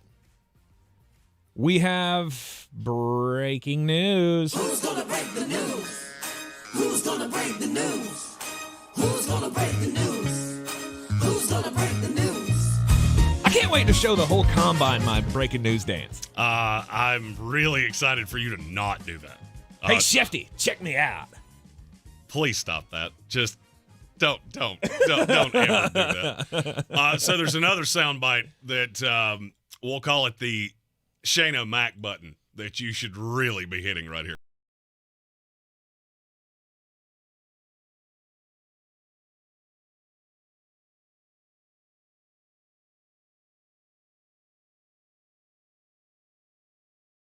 cap will be $255.4 million per club. Wow, that's like 15 over what we projected, wasn't it? The unprecedented $30 million increase per club 30. in this year's salary cap is the result of the full repayment of all amounts advanced by the clubs and deferred by the players during the COVID pandemic, as well as the extraordinary increase in media revenue for the 2024 season. Thanks, Taylor Swift. Thanks, Tay-Tay. The New Orleans Saints are like, we can buy 3-ply toilet paper now. Let's go. We're going to get the Viva paper towels, which you can find on sale at Ingles Supermarkets. Low prices. Love the savings. Yes, we got to thank Ingles as well for making our trip to Indianapolis next week happen. Oh, yeah. Just indebted forever. No doubt. To This is Ingles like a dream Supermarkets. come true that just seems to be getting better by the minute. Yes. And none of it would have been possible without Ingles. No, because fully when I expected it, when you told me we were going to the combine, I thought, great, we're going to try to broadcast from a broom closet somewhere. Nope, you'll be sitting right on Radio Row next to the Athletic. Yeah, Sweet. Yeah, Tank thought we were going to be live broadcasting from the bus station. We don't have any players, but we do have this Hubu. He calls himself. What was that name you had yesterday? Oh, King Foofy. Yeah, we got King Foofy, who sleeps under today's newspaper on that there bus bench. And right he there. has a tattoo that says, "You didn't even ask how much." You want my rock? Yeah, this is a big deal. 250 what? 255.4. Whoa. And here's what that means. If you're Josh Allen, if you're Chris Jones, if you're any of these high-end free agents, hit your button again, because this is what's running through their brain right now, I promise. Here comes the money. Here we go. Money talk. Here comes the money. Dollar bills. Everybody's got a price. The New Orleans Saints came into the offseason here having to shed over $80 million in salary cap. The story came out earlier today that they had shifted some or some base pay for Derek Carr to signing bonus that was going to save them $23 million. So now they just, with these two moves, just with the salary cap coming out, now have they gone down to $30 million to save? The Saints actively are $38.8 million over the cap. Brilliant. And the Bills have less money than they do. Who dat dude and me said that in the YouTube chat. Really? I actually knew that. I'm just so used to slamming the Saints in the spending money things that I'm not used to it being somebody else. Did they really? Yes. How much did they have? The Bills are 41.3 over the cap. Interesting. And the Jets have $20 million. Let's go. The Commanders now have almost $100 million in cap space. Wow. Commanders, Patriots, Titans, Bears, Colts, all over $80 million. Bengals, Texans, Lions, all from 65 to 80. All that coming from Spotrac, which is the only place that has updated the number. And I'm not doing math that big. Kelvin Joyner. The cap is fake. The cap is not fake. Tank, would you like to tell the people about the edumacation that you got earlier? Yeah, well, I had to ask, how does this all work? Because I need him to explain it to me, because I don't even kind of understand when they try to explain it, or when I read it for myself, how this all works when you change money to roster bonus, and is that just handing them over a check right now? Signing bonus is handing you a check right now. But there's no penalty down the road? Oh, but there is. So, yes, you get the payment right now, which is better for the player. So, Derek Carr was the example we had. Yes. He was scheduled to make $30 million, I believe. Mm-hmm. Yep. They restructured all that, converted the salary to signing bonus, so now they're able to extend that over all the void years. There's two problems with that. One, your cap number in every year but this year just went up, because everything you had stays the same except this year. So you do it to get under the cap. Problem is he got $8 million a year more expensive over the life of the deal, including $17 million that will be due the minute the contract voids, and there's nothing you can do to get away from it. So there's a possibility that you re-sign Derek Carr, say 1 year, $40 million. Well, now he's making $57 the last year of that deal. Right. It helps you right now, but it's kicking the can down the road. The money never disappears unless they give it back. And eventually you'll run into the situation where you're paying guys to not be on your team. That's what gets the Saints in trouble. I mean, now, look, they're masterful at getting under the cap. The problem is at some point you have to eat the frog, which, if you remember, the Eagles did that in the year that they were bad. But then it's over because the dead cap comes off the cap in 1 year, and then we have monies again. And now if I was New Orleans, that year would be this year, and I would use this year to fire Dennis Allen. I don't care how many naked pictures he has of who. You got to go. Continuing to play either neither with NFL draft scenarios. We haven't talked about the Chargers sitting at 5. This is the one spot that I'll look at and go, this is the Brock Bowers spot. It could be the Brock Bowers spot. I also heard something floated that I thought was really interesting. There are a few teams that might not be averse to trading out of the first round because they like the depth so much. Don't be shocked if Brock Bowers falls further than you think he will. I don't think it's to 18, but I think there are some teams that could be coerced into moving out. And there's a possibility that they take Joe Alt at 5 and then trade back up and give Brock Bowers 2. Okay. I heard that floated from somebody that is real bright and has a real good track record of throwing these things out that sound completely insane, and then they happen. Did the Chargers have that kind of capital, though? They have one of the first picks in the second round. Now, you'd have to come off next year's first-round pick, but next year's class is not as good. Just take the journey with me, and maybe you can get to where I got of who this team would be. What team could need an extra first-round pick next year because they have a quarterback that's in a prove-it year and they're picking in the middle of the first round? And why is their logo this weird fluorescent green color? The Seahawks? That's the one. Okay. That's the one. So the Chargers could go offensive line. Could. And then maybe get a weapon as well. later. The thing I can't wrap my brain around is you taking a receiver in the top 5 after you just took one in the first round last year. And I get it. Keenan Allen's getting older. Mike Williams has had injury issues. He's expensive. I get it. I just don't know how you can be that top heavy in terms of capital and money at one position. I just don't, especially not with with Jim Harbaugh. And maybe this is coming from what I just heard Greg Roman say.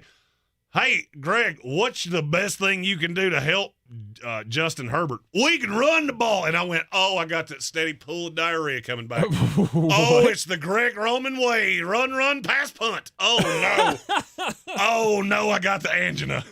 Somebody get me some Maalox. I got the angina. Now, wait a minute. You've been screaming for years now that Los Angeles needs to run the damn ball, and somebody comes out and says we're going to run the damn ball, and now you're nervous. When it's Greg Roman, who I've already seen do this to an absolute fault, yeah, it made me a little nervous. Yes, you need to be able to run. I don't know that would be the first thing I would have said. Hey, what are you going to do now that you've signed a quarterback to the richest deal in NFL history? Well, for 8 minutes until Joe Burrow beat him. I think we're going to draft a running back in the third round and run it 44 times a game. Oh, Greg Roman. If it's anybody else, it wouldn't hurt me. But now I think this is the big one. Okay. I feel like you're blowing that out of proportion. Might be. Might be. Here's the thing. When I heard him say that, the thing I went back to was the best years of this franchise. What did they do? Oh, I don't disagree with you there. We had an killer running game. With LaDainian Tomlinson. With an awesome quarterback. We put weapons around him. And it was all fine. Awesome quarterback. Phillip Rivers was a great quarterback. Stop it. You use that word great way too liberally. You spread that word great around like it's Duke's mayonnaise, and that bothers me a lot. Uh-huh. Okay, so he wasn't top 2, but he was top 8. 6-ish. He was top 8. Awesome. Yay, good for you. LaDainian Tomlinson was probably the second greatest running back I've ever seen. No doubt. There's a big difference in that. And we're going to go get Jonathan Brooks, who currently can't walk without a crutch. And that's who we're going to build our offense around. See, because you heard that of we're going to harken back to the glory days. Mm-hmm. What I heard was this is like your wife having an affair with her secretary, and then 6 months later she says, I got this work thing, I'm going to have to work late. And you go, oh, no, it's happening again. Fool me once. Shame on you. This chair is going to be really glad that it gets a week away from me because I have tested the limits of what she'll hold up to today. Yeah, you have. You have. What other option, or is there another option here for LA? I think, to me, the no doubt is tight end. Well, my favorite with them is the one that I find to be the least likely, which means it's probably what happens. Mm-hmm. Quarterback falls. They're looking at their board going, we got 5 guys we feel really good about. Hey, Minnesota, you know that quarterback you need? Come on down. How about you come get him and make him feel real warm and fuzzy because you got that receiver that needs a quarterback and you don't have one. All right, we're going to focus on the quarterback needy teams in just a second before we get to them.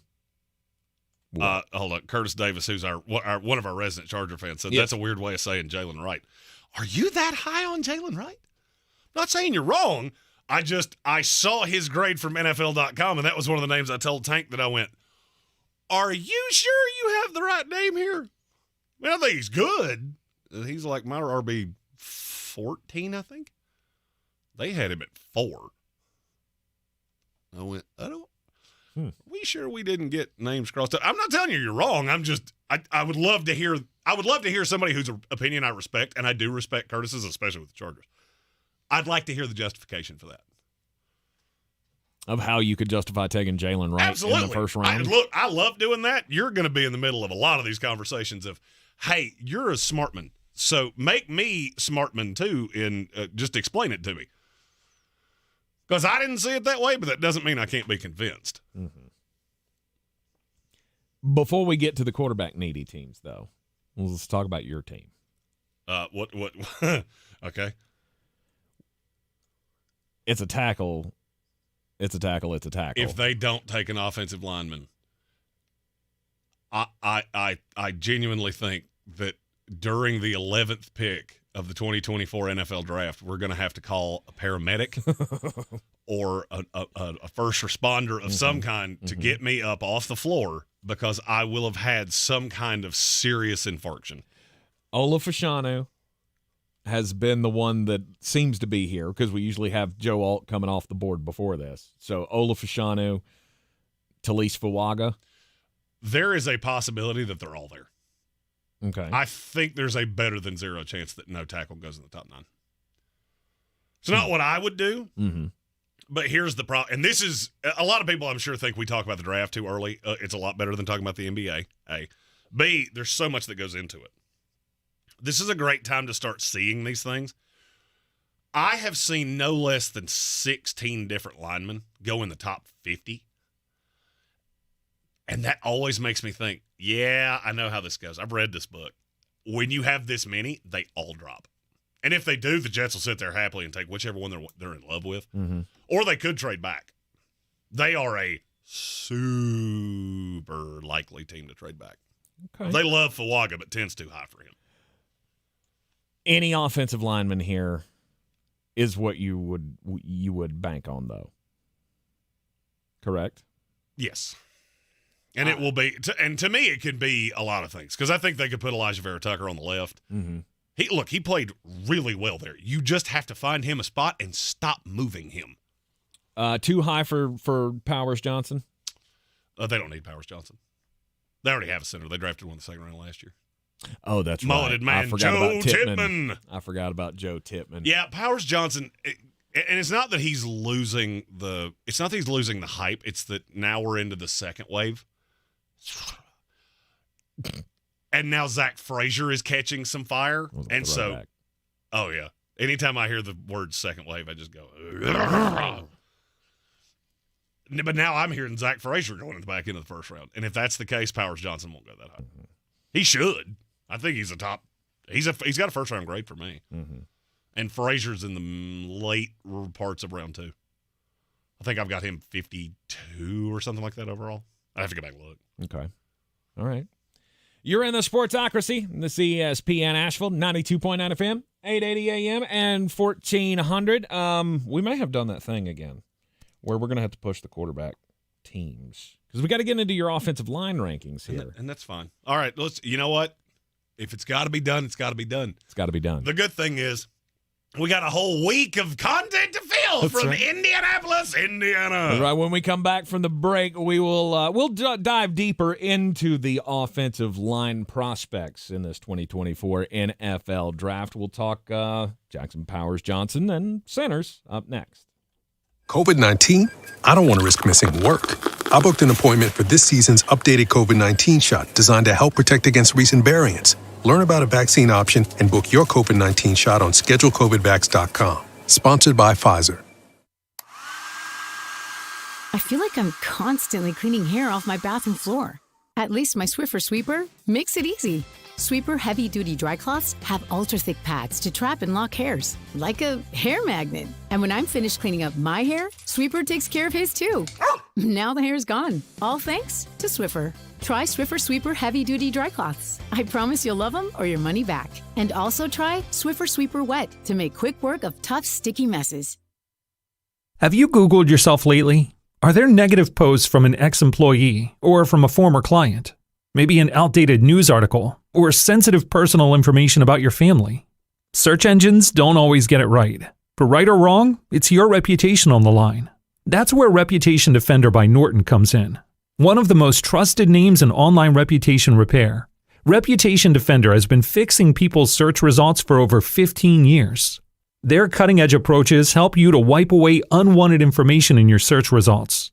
They also promote the good stuff so that it rises to the top, helping you put your best foot forward. Your good name is too valuable to leave to the whims of a Google algorithm. Take control with Reputation Defender. You can start by getting your free reputation report card at reputationdefender.com or call 800-803-5505 to speak to an expert. That's 800-803-5505. We're back counting down to kickoff. Let's look at today's 3 keys to premium pre-gaming with Beast Unleashed, presented by Monster Brewing. Number 1, beat the heat. Unleash the beast with bold, familiar flavors, 0 caffeine, and 0 sugar. Number 2, running the option. There's 4 to choose from: White Haze, Peach Perfect, Scary Berries, and my personal favorite, Mean Green. And number 3, at 6% ABV, Max Protect. Always drink responsibly, and you must be 21 or over. Beast Unleashed, available at your local retailer. If cleanliness is next to godliness, look around the car right now. Is that very godly? Look, life comes at you fast, but so does WBNC Auto Detailing. They have the tools to make your interior look like it's coming off the showroom floor. You don't believe me? Check them out on Instagram. All that filth and years of stains disappear. WBNC Auto Detailing does full interior and exterior details with paint correction, and they do wax and ceramic coatings. Call WBNC Auto Detailing at 455-3700. Premium care with a Southern hospitality touch. If you're looking to buy, sell, or invest in real estate in the mountains, you need to call the agents at Clarissa Sells WNC, brokered by eXp Realty. Check us out online at clarissasellswnc.com. And did I mention that Clarissa Sells WNC loves teachers? We love teachers so much, we're giving back 25% of our commission at closing. For more information, contact us today at 828-774-6343 or clarissasellswnc@gmail.com. At Ingles, whether we're celebrating Friday night rivals, televising college basketball games, bringing the Fan Fest to semi-pro soccer, or taking you out to the ball game at your minor league park, it's all in the bag. Ingles, low prices, love the savings.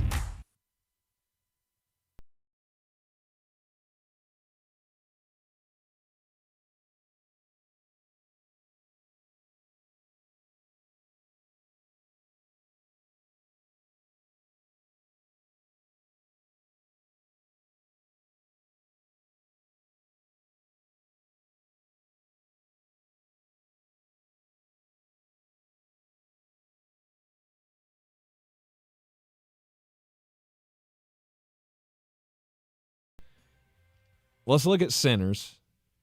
We talked about Jackson Powers Johnson and that unbelievable show that he put on at the Senior Bowl. The one-on-one drills were just intoxicating. You saw him live. I did. Of him just ragdolling college superstar after college superstar. The hype got real big on him. But is it starting to wane? No. It's just there are other guys. Zach Frazier has gone up a little bit. I think Cedric Von Prawn survived the why did you randomly disappear at the Senior Bowl? Somebody does it every year, so it's not that untoward, but it always leads to a lot of questions of, is there an injury? Was he overweight? It could be a lot of things, but it doesn't seem to have affected him that much.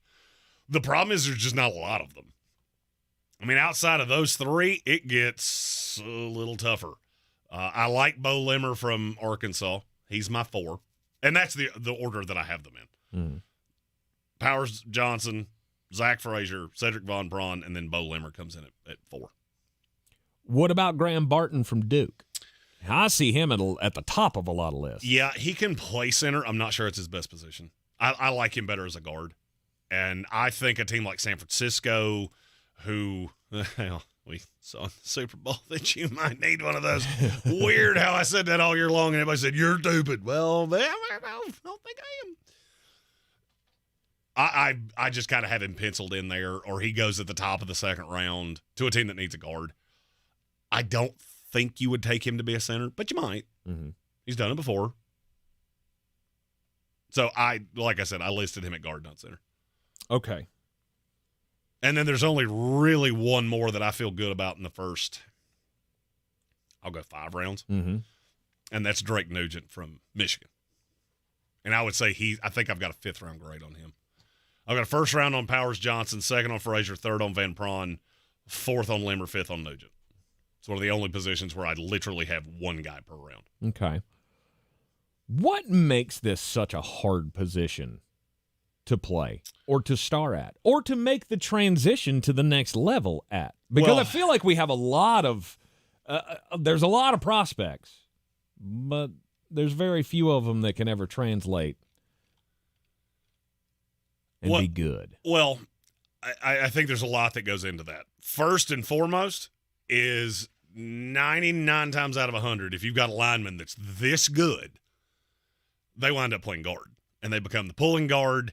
Center is just it's not valued the way that I think it should be, because I think it's insanely important. Yes. I love John Michael Schmitz last year. I loved Oluwatimi last year. I loved Joe Tippmann last year.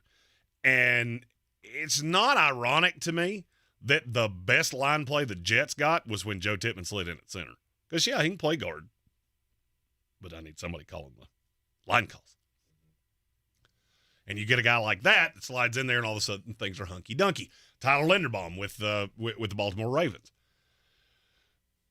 He was so obvious that I just felt like a smart team was going to take him, and they did. It's weird. Baltimore winds up with those guys all the time.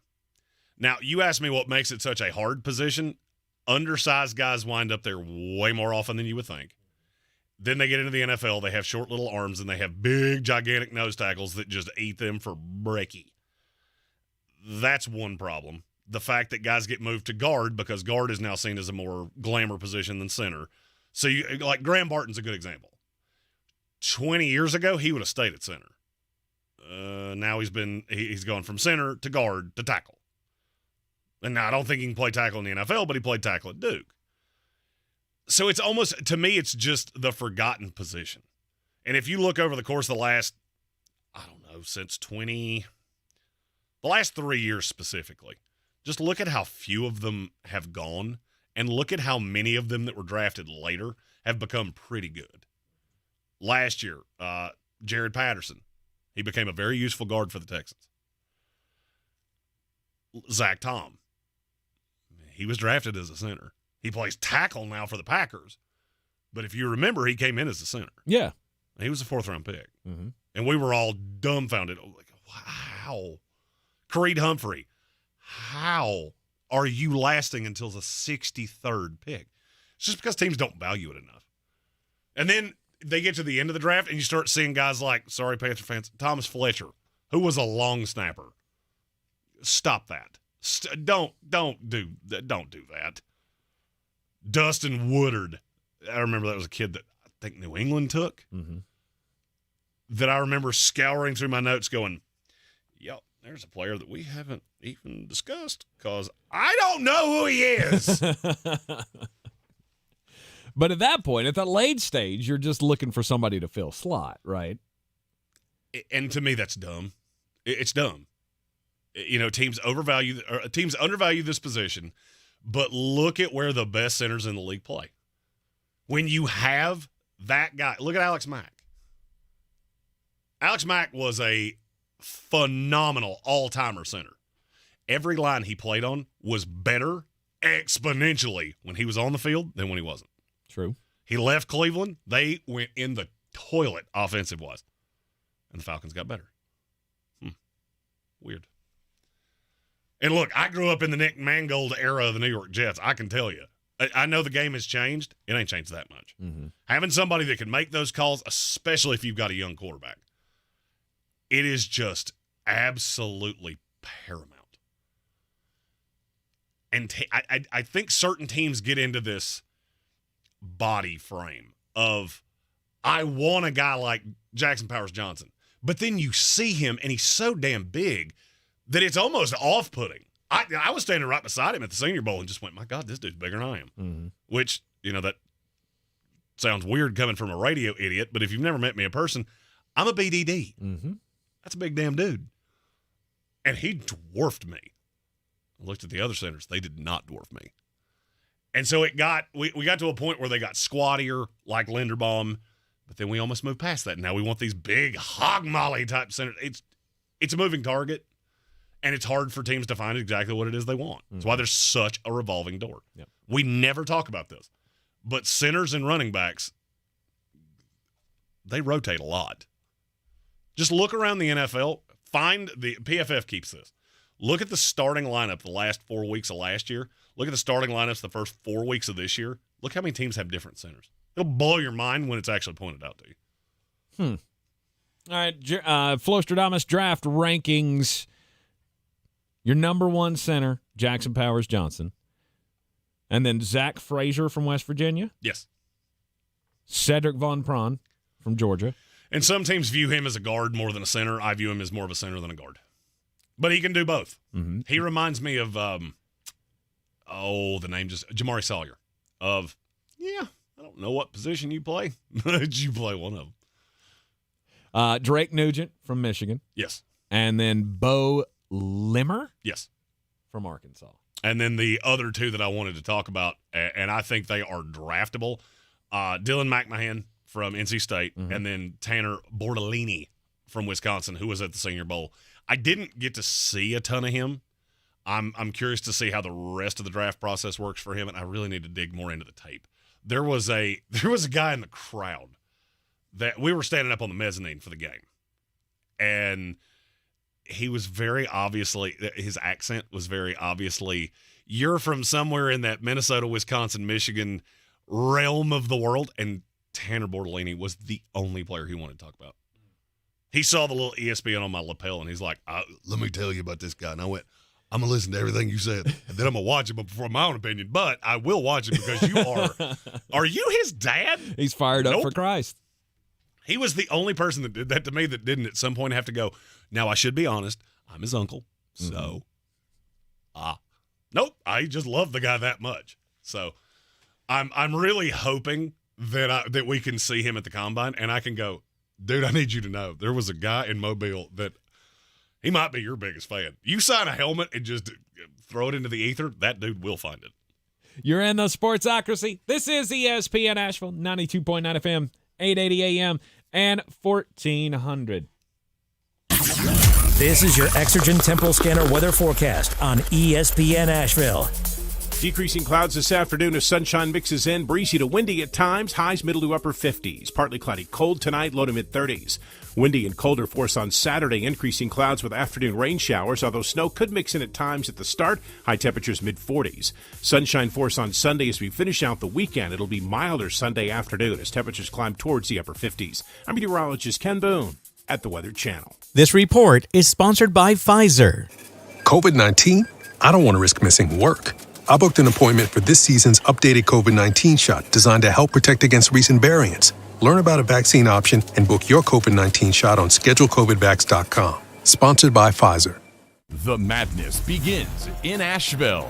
Make sure you're at the Harris Cherokee Center Asheville March 7th through 11th for the 2024 Ingalls SoCon Basketball Championships. Experience fun for the whole family as your favorite SoCon teams compete for a championship and a berth in the NCAA tournament. Book your travel and tickets by logging on to SoConHoops.com or by contacting the Harris Cherokee Center Asheville box office. Get your tickets today.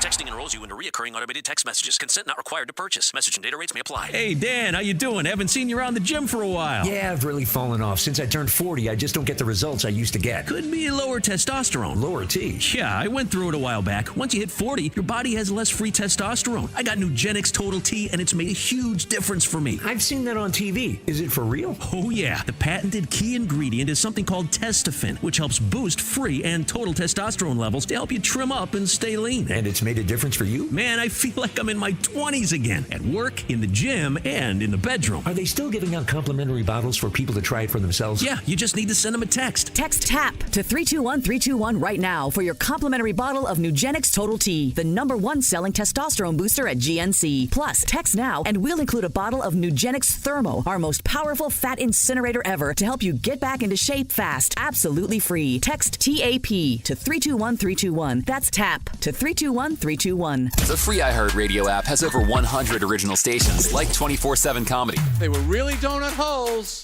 the bag would be empty. When you need to laugh, just open the free iHeartRadio app and search comedy. Should we call someone? I'm like, no, that's his face. iHeartRadio. Free never sounded so good. The Ingalls 2024 Southern Conference Downtown Dribble and Kids Fest, presented by Champion Credit Union, will be held Saturday, March 9th, 9:30 a.m. to 11:30 a.m. at the Roger McGuire Greene at Pack Square Park. The Downtown Dribble will feature interactive games, inflatables, pep bands, cheerleaders, and a parade. Each participant will receive a basketball, Downtown Dribble t-shirt, and a ticket to the noon session quarterfinal basketball games. Check-in will begin at 9:30 a.m. at Roger McGuire Greene. To register, visit downtowndribble.eventbrite.com. The best season of the year is here. Tailgate season.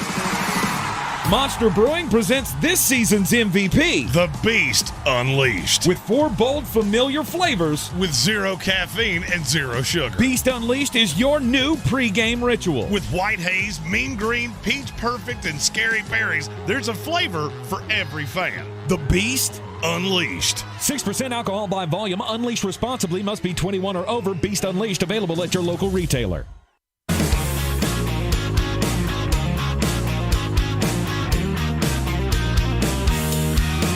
The Sportsocracy. These guys are a f***ing disgrace.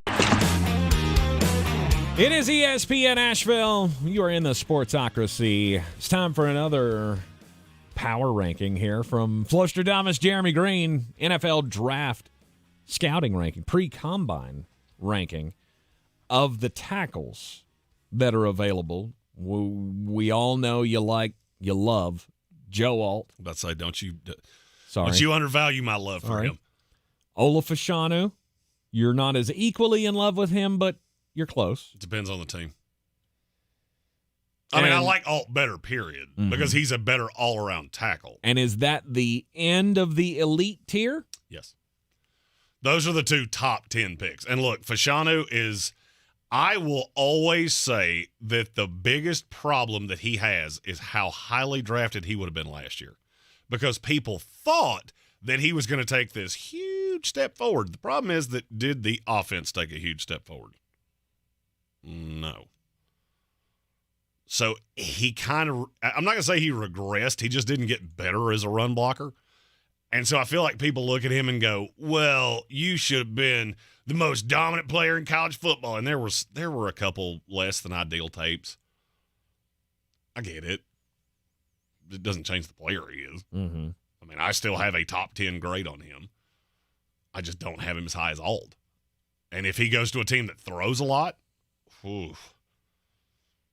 I mean, I secretly would just love him to come be a Jet. Because him on that left side, Vera Tucker on the right, reunited, and it feels so good.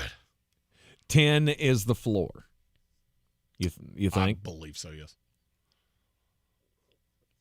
And then from there. Well, hold on. We got to go back to Alt. Oh, okay. Because I kind of gleaned over the number one. He is a BDD. 6'8", 315, I think. Started as a tight end. Has ridiculously good feet. And the only knock that I've heard really anybody have on him is, well, he's too tall.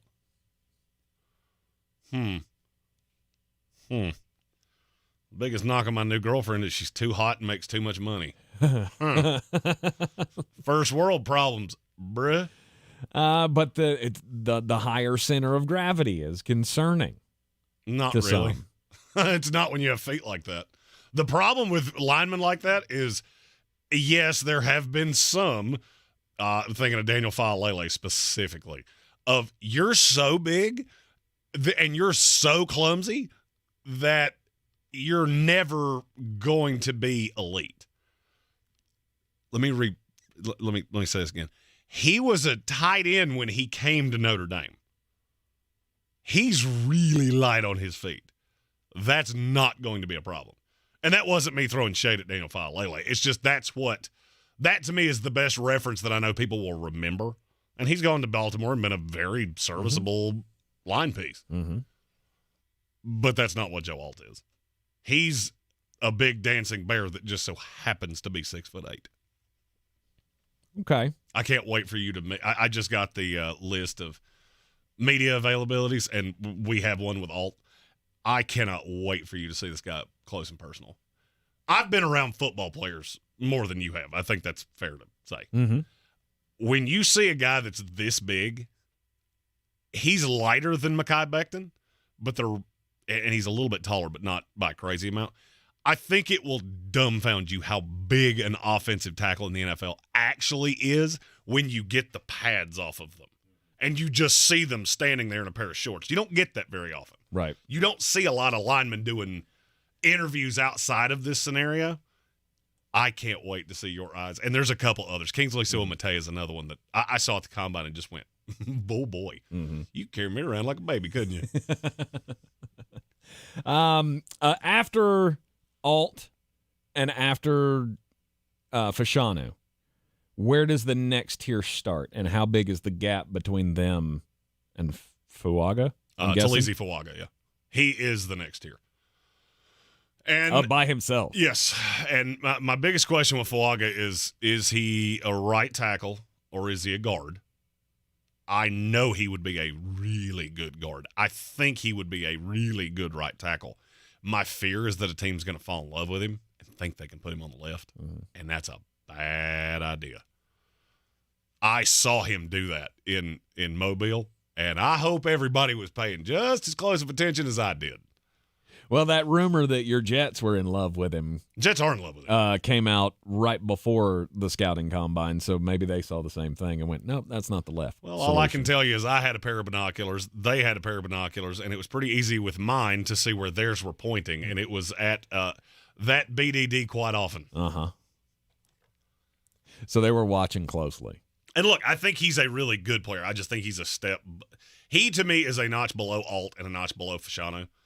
Because I'm not 100% sure that he's ever – I don't know that he ever has the upside to be a top 5 tackle in this league.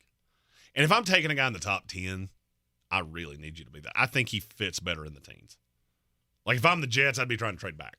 Somebody falls, maybe Brock Bowers falls, and a team falls in love with him, and I can go from 10 to 15 with the Colts or somebody like that. I'll jump on it. Recoup that second rounder that I lost because this is a draft that I really want to have one of those. And then I can get him there. I'm all the way in. If I have to take him at 10, I'm not as wild about it. The next tier. The next tier is quite large. The next tier starts with Tyler Guyton. Okay. He is the thinnest, gigantic human I've ever met in my life. I was just dumbfounded at how athletic and nimble he was. Dominated at the Senior Bowl. I do not see any way he gets past the Miami Dolphins. If he's on the board at 21, he's going to be a Miami Dolphin. Play on the right side to start with and eventually take over for Teron Armstead on the left. And I do believe he can be a left tackle. Okay. The thing that makes me a little nervous is that gimmicky Jeff Lebby offense he played in at Oklahoma. Those guys don't tend to come to the NFL and they take a minute. Because you have to get experienced in completely different kinds of sets. Because you got to understand, when virtually every snap comes out of shotgun, you're not down in a road grader type position. You're not used to blocking for the run. I was pleasantly surprised at how well he did that in Mobile, but that was also in practice. Mm-hmm. It was in practice. And I feel like we're so starved for content, because that is the week between the Super Bowl and the conference championship games, that we overvalue that a little bit. And then the further we get away from it, the less it seems to matter. And so you get a guy like Guyton that had crazy amounts of hype. And we saw him at the Senior Bowl, and good Lord, he dominated everybody. And then you go back to the tape and go, that guy does not look exactly the same way that guy did that I saw in practice. But could that be held back by the system, the No way doubt. the coach wants you to play? No doubt. And that is what makes drafting offensive linemen so hard, because there are so many subtle nuances that are different between. I'll give you an example. You and I did the draft when Penei Sewell came out. Yes. There were people that did not think he could translate to the NFL because that Oregon offense was so gimmicky that they thought a lot of what he did, he almost started on first base because he could get out in space so easily because he is so big and he is so hard to move. I watched the tape and went, that looks like an NFL left tackle to me. And he's come in and been the best right tackle in the league and will one day be the replacement to Decker on the left side. I know people that didn't buy in at all and said, I wouldn't take him in the top 15. And as they told me this, I went, I respect what you say just a fraction less now because of what you just said, because that doesn't make a lick of sense to me. But then you get into, there's another one, Kingsley Suamataia, that we'll talk about in a few minutes. He has the same, people have the same issue with him, but it's a different eval to me, and I'll tell you why when we get there. Next up at number 5 on your offensive tackle ranking here going into the 2024 NFL Combine, Jordan Morgan from Arizona. I love this kid so much more than anybody else does. I do. I love him so much more. Because of what? I don't know. That's one of the things. I got a list, and you'll get to see it Monday when we load up to head out of here. I got a list of questions that I am going to get answers to while we're up there, come hell or high water. And what is it that you're not seeing in Jordan Morgan is very high on that list. I don't understand why he's not mentioned. He seems to fall every time I pull up any ranking that I use to compare notes. He has fallen 5 to 8 spots every time I pull him up, which is about once a week. I don't get it. I do not get it. He was a dominating force in the Pac-12. And before you tell me, well, the Pac-12 wasn't all that good. Yeah, it's pretty good. Not telling you they played the greatest defense, but they had some edge rushers in that conference. Brandon Dorlus is going to go in this draft. Leatu Latu is going to go in the first round. So, I mean, I've seen this guy be pretty good against guys that are pretty good. It's not just he was at Arizona beating up on Arizona State. That Arizona team was really, really good. Now, if your knock is that he's not going to get any better, okay. I can't tell you you're wrong there. I can't. I can't tell you that there is that I think there is tremendous amounts of growth for him. Here is where I would argue that point. Where he is right now is better than every lineman we're going to say here outside of one's ceiling. If they reach the highest highs of where they could get, they're still not going to be better than him. So why would I take them ahead of him? They're certainly not better than him now. So he may not get better, but his good is good enough to be what? Borderline Pro Bowler? Morgan's Are you good. saying that?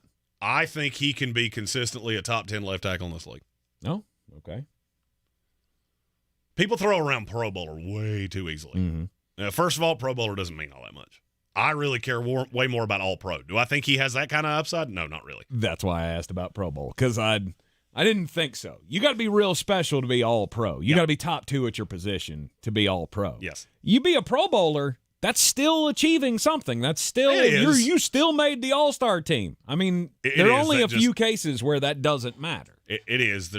There are some times that's the 8th best offensive tackle in the league, and I don't love the moving scale there. Mm-hmm. Amarius Mims from Georgia. Yeah, you talk about a lottery ticket.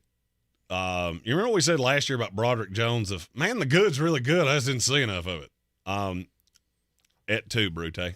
Here we go again. It's the same guy. I have not seen enough of you because you are super inexperienced. I think he played 500 and some odd snaps at Georgia total. Yep. 512 is the number in my head, but I don't know that that's correct. That sounds about right. The good's really, really good. And the upside is tremendous. Now, this is a kid, he could be Teron Armstead. Yes. I agree. He could also be Jonathan Cooper. Ouch. And the reason that I use that comp is he's a big dude. And he's been pretty light on his feet, but his build makes me superiorly nervous. I've seen too many guys that are built like that we talk about this with running backs. Yeah, you remember I was in love with Kerryon Johnson. My one knock on him was he's built like a basketball player. Yes. Those guys have knee injuries, and it's almost undefeated. I don't really have a name for what it is that I'm talking about with Amarius Mims. You know, you look at middle-aged guys like us, and you go, oh, he's got a beer gut. That dude could have a heart attack at any time. There is a build of offensive linemen where you just look heavy everywhere. Mm-hmm. And that's what he is. Doughy. Is that what you're talking about? Because there's a big difference between some offensive linemen and others. There are some that look like, what was the guy that did the combine run? I always forget his name. From Oklahoma. What? No, Alabama. Oh, shoot. Yeah. Andre Smith. Yes. He was good. Had a lot of power. But there was a lot of moving parts to that body. Andre Smith was, you talk about a guy that just, you dutied the draft process. Mm-hmm. And it showed us so many things that wound up coming out about you. By the way, this is why you have agents. Because that agent should go, hey, listen, put your shirt on. Okay? Nobody needs to see that. Red Sea in the YouTube comments says, thanks for bringing up Jonathan Cooper. You almost made him lose his lunch he just ate. Who are we affiliates of? Where do you think he came from? You talk about a guy I missed by the Grand Canyon. Whole bunch. Because I thought he was going to be, I thought he was going to be good. That was young in my draft nerddom, and I learned a valuable lesson there. A lot of people missed on Jonathan Cooper. They did. He ate himself out of the league. Mm-hmm. Straight up, he couldn't control his weight at all. I've always said if I worked for a team, I would have to set like a little Debbie cake in front of me when I interviewed linemen and just go, you want it? And if they reach for it, I go, I'm out.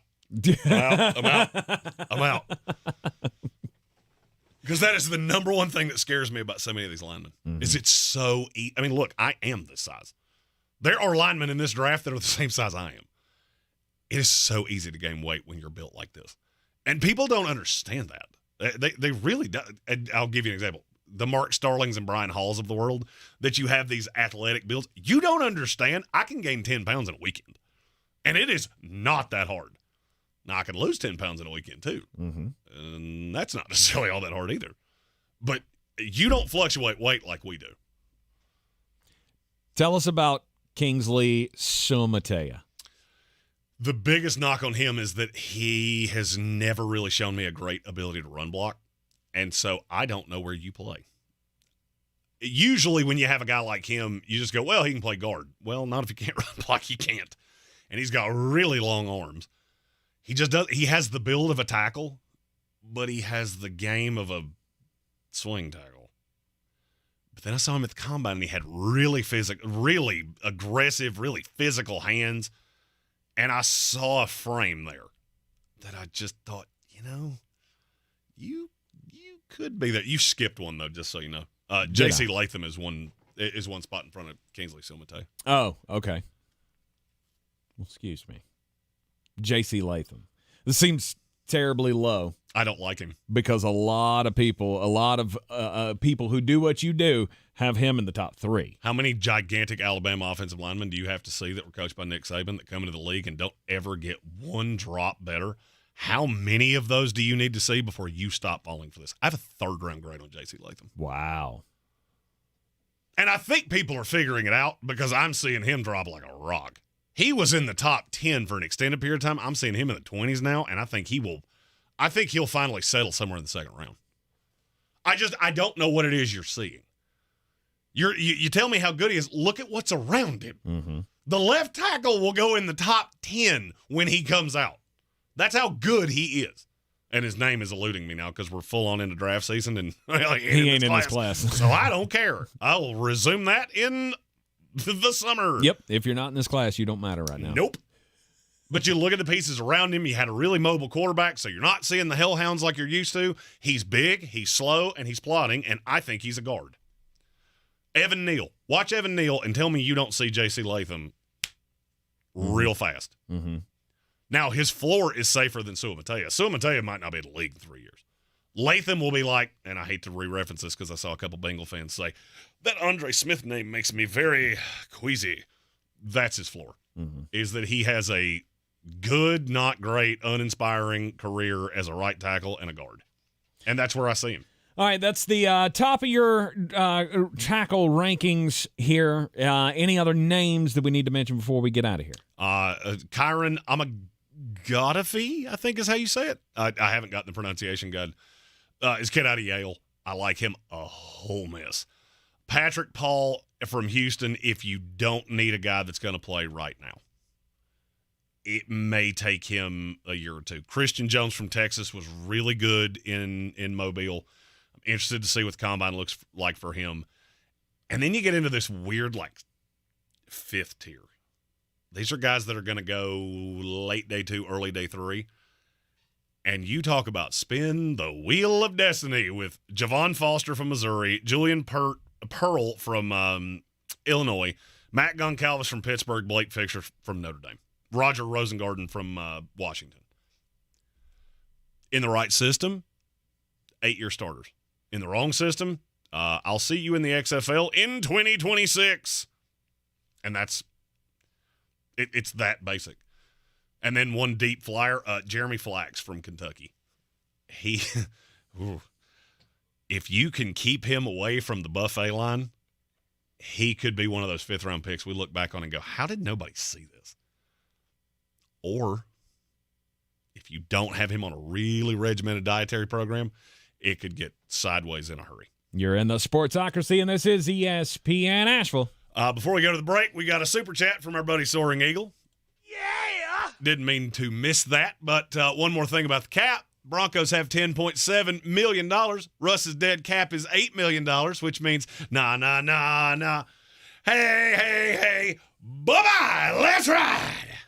You're in the Sportsocracy, and this is ESPN Asheville. The Daily Draft is coming up next. Finding great candidates to hire can be like, well, trying to find a needle in a haystack, but not with ZipRecruiter. Its powerful technology actively finds and invites qualified candidates to apply to your job. So while other companies might deliver a lot of hay, ZipRecruiter finds you the needle in the haystack. See why 4 out of 5 employers who post a job on ZipRecruiter get a quality candidate within the first day. Try ZipRecruiter for free at ZipRecruiter.com/free. That's ZipRecruiter.com/free. Asheville Smiles has been featured in national publications like Good Housekeeping and Woman's Day. And check out this 5-star Google review. My dental experience was wonderful. I cannot say enough about Dr. Merrill and her amazing team at Asheville Smiles Cosmetic and Family Dentistry. Dr. Merrill took time to explain everything. She made me feel relaxed and confident that I was in good hands. I apologize for those tears at your office. Those were tears of joy. Thank you all so much, and thank you, Dr. Merrill, for the hope to get my smile back.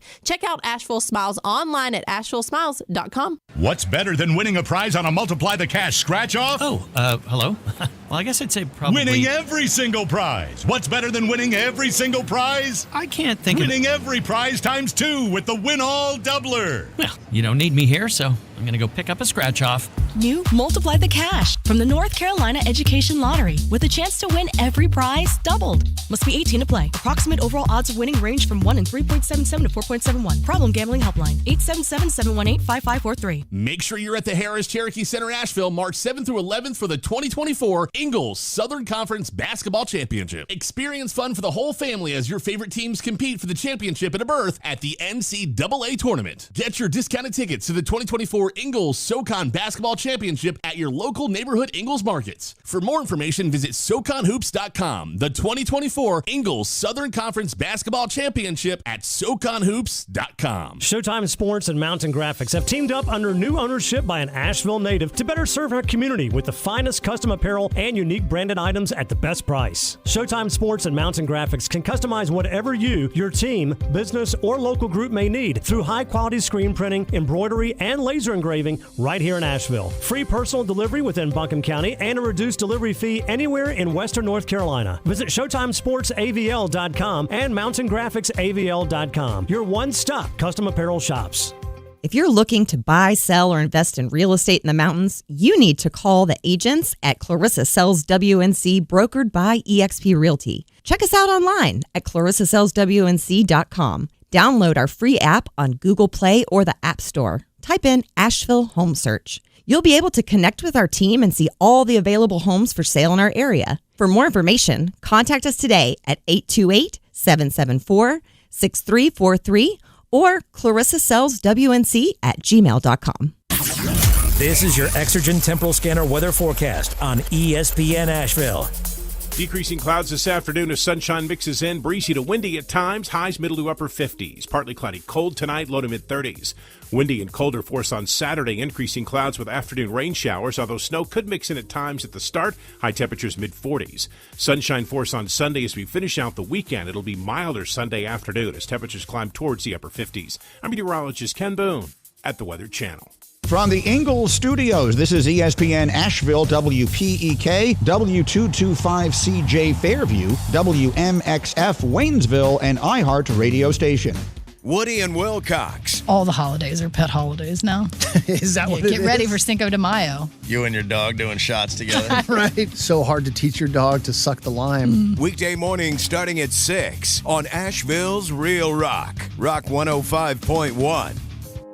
Sick and tired of achy joints? Dread the idea of surgery? You need to call QC Kinetics today. Listen, the state of healthcare is always changing. The old ideas like steroids and surgery are no longer your only options. Regenerative medicine at QC Kinetics is transforming lives with innovative, non-surgical, drug-free treatments that deliver lasting results. Knee pain, back pain, shoulder pain from arthritis or injury? Don't let this pain keep you from living your best life. QC Kinetics advanced state-of-the-art treatments harness and direct your body's natural ability to restore and repair damaged joint tissue.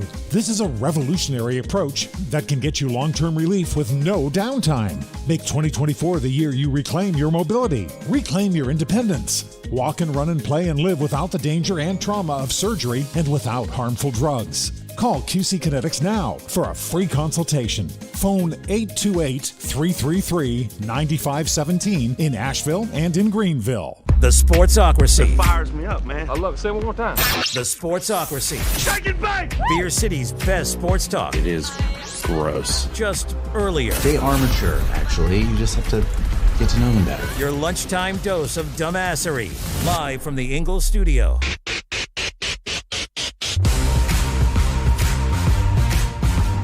We are back in the Sportsocracy on ESPN Asheville, 92.9 FM, 880 AM, 1400. And the Sportsocracy heard everywhere you go. On the iHeart Radio app, you can watch us live in the Ingles studio. On YouTube, just go to thesportsocracy.com, click the live video link, subscribe to the channel, and join us in the chat. Also, when you subscribe to the channel, you get alerts whenever new content comes out. Jeremy's been pumping out 4-round mock drafts for each and every team. We'll be recording some of those from my house this week. let's go. Because we're up against a time crunch, and frankly, I'm tired of being in here. So subscribe to the channel to get all of that. And you can, of course, follow us next week when we are live in Indianapolis, Indiana for the 2024 NFL Scouting Combine. Wednesday, Thursday, and Friday, all coverage live from Lucas Oil Stadium. Yeah, when you see where we are, you'll go, are you sure you're supposed to be there? Like, I don't know. Are you sure? Do they know you're sitting there? Yeah. Well, it's good to know people. And by people, I mean Flostradamus Jeremy Greene. Indeed. Fake it till you make it, baby. Yeah. People won't know you don't belong here if you don't tell them. If you didn't know, he a dog. I don't like the word no. People say no to me, and I just turn into like a bulldog. No. All right, it is top of the hour, top of the third hour of the program. And as we do, it's daily draft time. And Jeremy, you are the king of the underwear Olympics. No doubt. You love this event so much. I remember the first Saturday show that I had you come in. You were guest co-hosting with me on WWNC. And you were like, hey, the combine's on. And I'm like, oh, well, that's always fun just to watch guys run.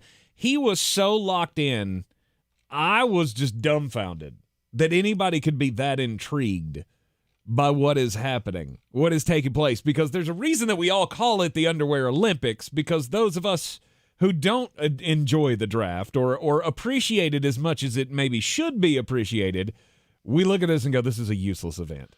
Can I tell you a dirty little secret about the combine? I have a thumb drive in my office, in my house, that has the recordings of every combine since they started broadcasting. No way. I do. It's true.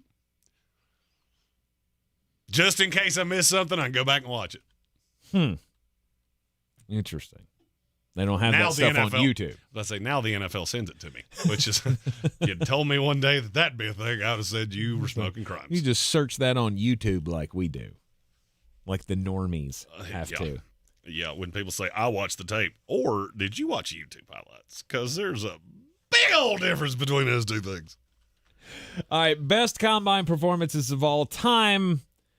I'll give you the first pick here. No, go ahead. Oh, in draft things, I'll always see. Actually, I'll give you the first 5 picks if you want them. Oh, wow. I'll let you take your top 5 because I guarantee you won't say any of the 5 that I'm getting. I won't say any of them. If you do, there's one you might. I'll be reasonably shocked. I will say Trent Williams. Trent Williams is the one that I thought you might say because that would have been my number 1 too. Trent Williams was just an absolute freak. Ran a 4.8 40, 34 and a half. Yes, a 4.81, excuse me. He had a 4.63 shuttle, a 34.5-inch vertical at 6'4", 315 pounds, and a 9.5-foot broad jump. Yep. Every bit of what he just said is 100% true. Is absolutely incredible. He was out of this world. There's something to be said for running fast. There's also something to be said for running fast, showing the agility, being able to jump like that, and being that damn big. He's a BDD. Yeah, he is. Do you really want me to roll all these off? Okay. Because I will say, let's see, 4 of my 5 are guys that you may or may not remember were even in the NFL. Okay, I'm definitely not going down that route. So I will go Julio Jones. I remember watching his combine and just go, it confirmed everything that I thought about him. Because I thought he was one of the best wide receivers I'd ever seen at Alabama, and then he came in and ran the 4.34. If he'd have run a 3.43, that'd have been incredible. That would be real fast. 38.5-inch vertical, 11.3 broad jump. And we all know what became of his NFL career. There are guys that put up big combine performances and never have the all-star career. I think probably one of the biggest dupe jobs that was ever done was Darius Hayward-Bay. Oh, yeah. That dude went 8 to the Las Vegas Raiders? Yes. Because I think he did run a 3.23 40. No, he did not run that fast. He ran. He was blazing fast. I think he ran a 4.26. I think was what he. Are you doing that off the top of your head? Yes. I think he was a 4.26. Either 4.26 or 4.28. It was 4.25. 4.25. He ran a 4.25 40. Yeah, he was dumb. It was dumb. Which was the second fastest time ever in the 40-yard dash behind my next selection, which will be Chris Jones, CJ2K. Oh, out of that's Chris ECU. Johnson. Or Chris Johnson. I thought you were about to go Wienerman. No. For those of you that don't know, Patrick Holt's been just absolutely adamant that this has to be said. That was Chris Jones of the Kansas City Chiefs. What? He was the one that, whilst running in the 40, he had a bit of a garment malfunction. And in the words of Seinfeld, please no, he took it out. Please no. Yeah. No. That's who you're referring to. I'll take CJ2K as my second one. I mean, he had the fastest time forever, and he was forever the litmus test that we judged everybody in speed against. I guess he was 4.24. Yes. He was 4.24 and then got beat at 4.22. By John Ross? Yes. I think that was who beat that record. Final selection for me. Okay, so who have you actually taken? I have gone Trent Williams. Yes. Julio Jones. Okay. Darius Hayward-Bay. Okay. On the snow job. Okay. I forgot Julio Jones. I was like, you said last pick. I only got 3. Yeah. And then Chris Johnson. Fifth and final selection. I'm tempted, but I'm not going to take the possibly fictitious tryout that Bo Jackson had in 1982. So you're not taking Deion Sanders either? No, I'll let you have that one. No, I'm not taking Deion. I'm going to go with Vernon Davis. That's a good one. He was 99th percentile in every metric. Yes, all of them. Size, weight, height, speed, everything. Mm-hmm. He was out of this world. 4.38 40-yard dash. That was the 9th fastest that year. Vernon Davis, a tight end, in case you don't remember. 42 reps in the bench press, which was 3rd overall. That's a lot.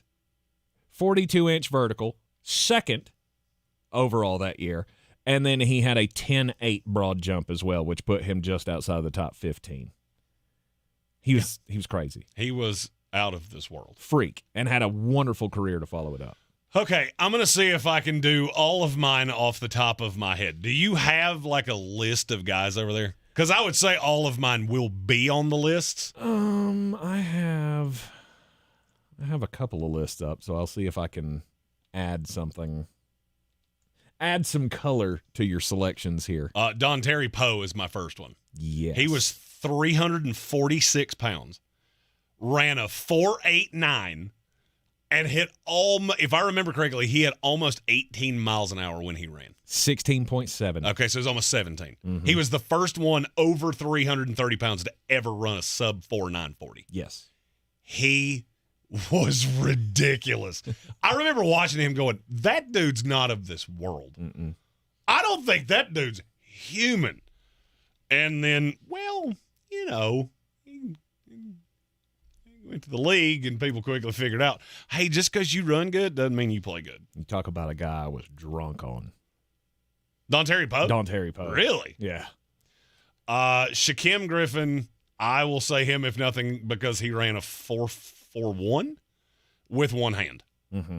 And then in the position drills, if you go back and watch that, he ran through the I don't remember what that's called. He ran through the gauntlet, didn't drop a pass.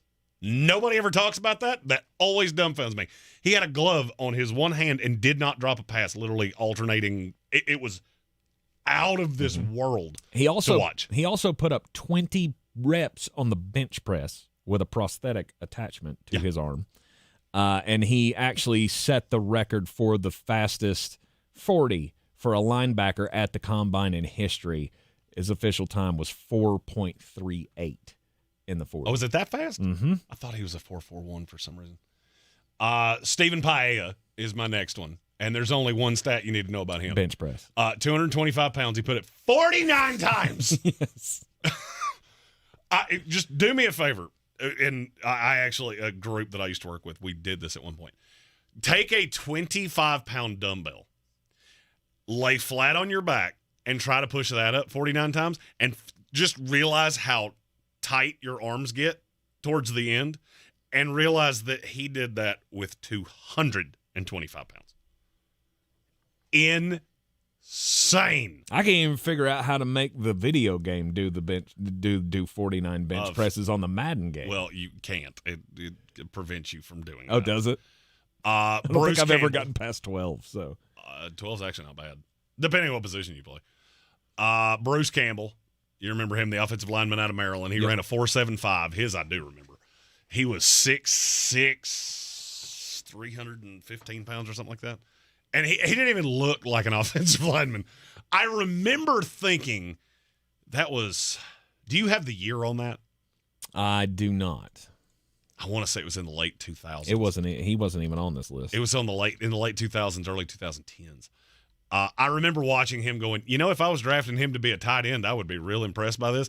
Unfortunately, I'm asking you to block people, and I don't really give a damn how fast you are. The fact that you look like a wide receiver – that's actually a negative. We're all getting that, right?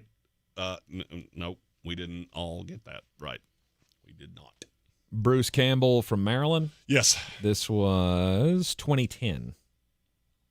Okay. I was in the right ballpark. For some reason, that was 2008. No. I don't want to pick this guy, because I have such a funny story about him that I can under no circumstances tell on the show ever. Mm-hmm. Maybe I'll tell it in a live at the combine. Oh, that'd be cool. We'll do a live or something from the hotel room, from whatever. Something that's not on the radio. I will tell that story. It is top 3 funniest stories I've ever been told. I cannot verify it, and that's why I won't tell it. But I knew somebody that had worked out with him at Arkansas. And how do I tease this? He wasn't just doing it with Cliff Bars. But it wasn't the performance enhancer that you think it was. He was 6'6", ran a 4. I know it was fast. It was 4.3 something. Who are we talking about? Matt Jones, wide receiver that went to Jacksonville. He's a quarterback at Arkansas. Okay. I want to say he ran a 4.37, 4.38, somewhere in there. And he was just out of this world. Had long blonde hair, had just gigantic arms. And then he had 1 year in Jacksonville where you went, that dude's pretty good. And then he deflated. And all of a sudden, he weren't as good as he once was. And then he was out of league in 2 years. Mm-hmm. Okay. Matt Jones. You don't remember him? Vaguely. I'd pulled up a picture of him. He looks vaguely familiar. I don't remember being awed by him. He looked like Thor, God of Thunder. 4.37 40. 4.37, that's what I thought it was. 39.5 foot vertical. I knew the vert was really big. Inch, excuse me, not foot. He did not jump 39.5 feet. No, that actually would have been Thor. That would have been the record. Yeah, that would have been Thor. You should have taken his hammer away and made him jump without the hammer. All right. Any more to mention? Great combine performances.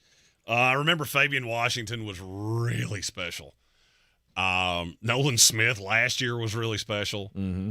There's a guy every single year. The kid from USC last year, he still wins. The one that did the 40 bench presses on one leg. Oh yeah. He was a tackle. I can't remember. He was a his guard. name. Oh, it'll come to me. Mm-hmm. What was his name? I liked him so much. Didn't he go to Baltimore? I believe he missed the year. Good Lord, what is it? That's going to drive me crazy. But yeah, had the leg like tied down to stabilize him. He was insane. That is going to drive me nanners. Because in my head, all I'm sitting here doing is Kevin Zeitler. No, it's not Kevin Zeitler. No, that's not him. We may get to see some historic performances next week at the Combine. Andrew Voorhees. There he is. That one I did have to look Jason's brother. That exactly. one I did have to look up. We may get to see some historic performances at the NFL Combine this year. And we get to be there live, and we're taking you with us, and I'm so excited. That's right. Wednesday, Thursday, Friday, right here on ESPN Asheville and on the YouTubes, we will be live from Lucas Oil Stadium with all of our reactions from all of the media day, the media day with the coaches on Tuesday. We will not be with you live then. You'll have a best of show with rankings and mock drafts and things like that. It'll be a lot of fun. And then we'll be live Wednesday, Thursday, Friday next week from Lucas Oil Stadium live in Indianapolis for the 2024 NFL Combine. Wendy's Breakfast 2 for $3 Biggie Bundles lets you choose your perfect duo from your fave 4, like a sausage or egg and cheese biscuit, small seasoned potatoes, or medium hot coffee. Limited time only during breakfast hours. U.S. price and participation may vary. Not valid in the combo. Single item at regular price. At the North Carolina Education Lottery, we love to celebrate winners. So I hired a town crier to announce Pick 3, Pick 4, and Cash 5 winners. Hear ye, hear ye. But there are thousands of winners every day. Oyez, oyez, oyez. I may not have thought this through. A proclamation of jubilant accord. Who gave him a bell? Daily draw games. What will you do with your win? Must be 18 to play. See Pick 3, Pick 4, and Cash 5 prize and odds charts at nclottery.com for details. Problem gambling helpline, 877-718-5543. I think it's just vapor. Vaping is safer than smoking, isn't it? One vape pod has as much nicotine as one pack of cigarettes. Get your head out of the cloud. Talk to your kid about vaping. Visit talkaboutvaping.org. Brought to you by the American Lung Association and the Ad Council. Patients everywhere are experiencing joint pain relief thanks to QC Kinetics regenerative treatments. So how does this non-surgical approach work? QC Kinetics Medical Director Dr. Aaron Wolkoff explains. It's like when you get a paper cut and the cells that come onto that scene first stop the bleeding, and then it recruits more cells to form new skin and new soft tissue. And then you look down a week later, 2 weeks later, and it's like nothing happened and that paper cut never existed. In this same way, QC Kinetics uses your natural biologics to help repair and restore aching knees, hips, shoulders, and backs. We take those same similar cells in different areas that are arthritic, are painful, and we cause this kind of internal self-healing that can resolve patients' pain. Relief without surgery. See if you're a candidate for QC Kinetics regenerative treatments. Call QC Kinetics, 828-333-9517. That's 828-333-9517. 828-333-9517. The free iHeartRadio app has over 100 original stations waiting for you to explore right now, like 24/7 comedy. Men don't settle down. We surrender. Women, we never express the emotions we're actually feeling, right? I'm fine means I'm about to stab you in the neck. Clips from today's top comedians and the greatest of all time. Donut hole. If you want a donut, have a donut. Why are you eating the hole? When you need a laugh, just open the free iHeartRadio app and search comedy. You can actually change the station. iHeartRadio. Free never sounded so good. The best season of the year is here. Tailgate season. Monster Brewing presents this season's MVP, The Beast Unleashed. with 4 bold, familiar flavors. With 0 caffeine and 0 sugar. Beast Unleashed is your new pregame ritual. With white haze, mean green, peach perfect, and scary berries, there's a flavor for every fan. The Beast Unleashed. 6% alcohol by volume. Unleashed responsibly. Must be 21 or over. Beast Unleashed available at your local retailer. The Ingles 2024 Southern Conference Downtown Dribble and Kids Fest presented by Champion Credit Union will be held Saturday, March 9th, 9:30 a.m. to 11:30 a.m. at the Roger McGuire Greene at Pack Square Park. The Downtown Dribble will feature interactive games, inflatables, pep bands, cheerleaders, and a parade. Each participant will receive a basketball, Downtown Dribble t-shirt, and a ticket to the noon session quarterfinal basketball games. Check-in will begin at 9:30 a.m. at Roger McGuire Greene. To register, visit downtowndribble.eventbrite.com.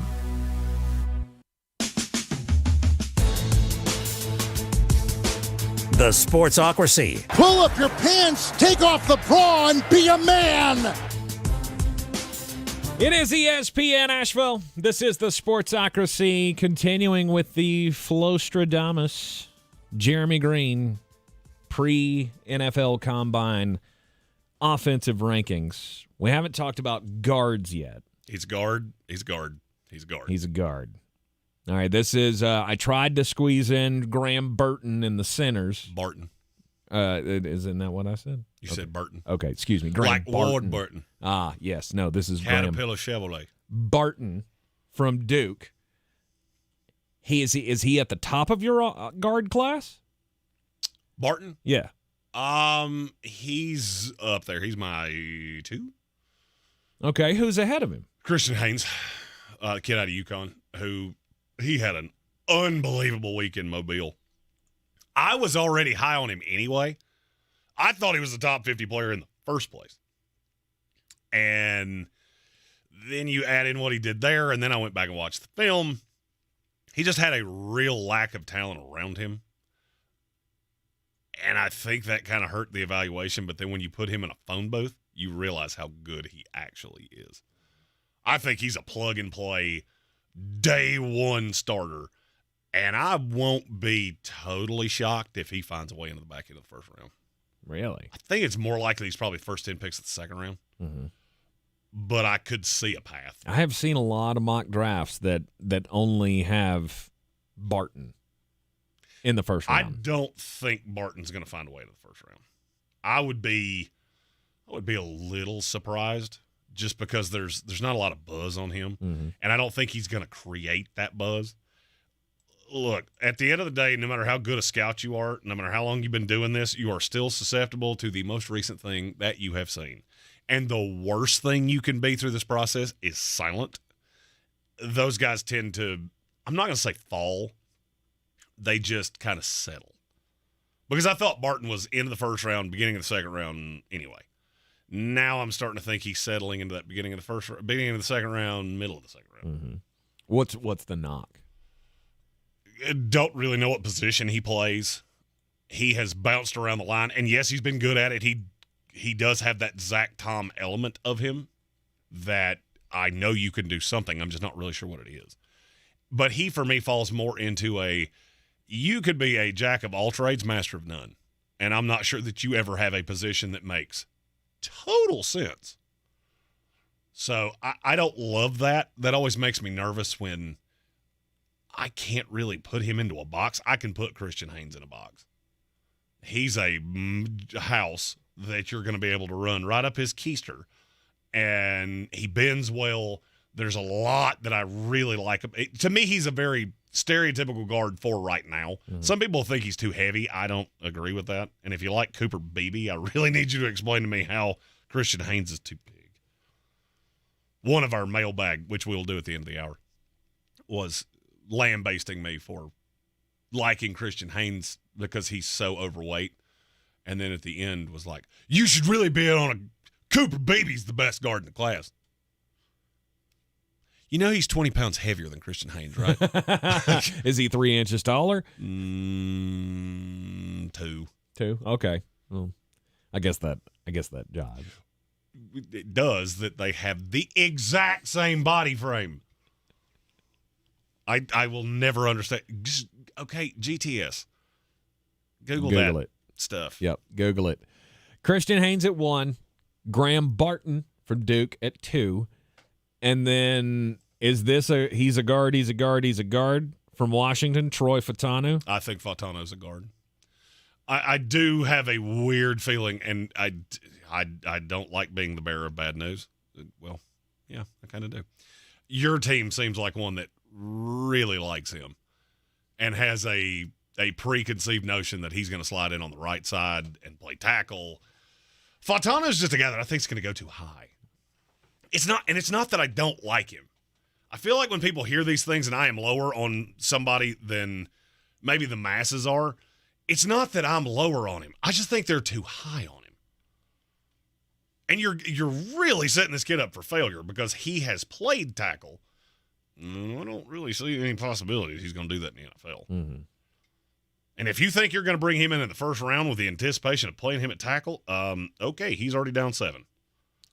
Yikes.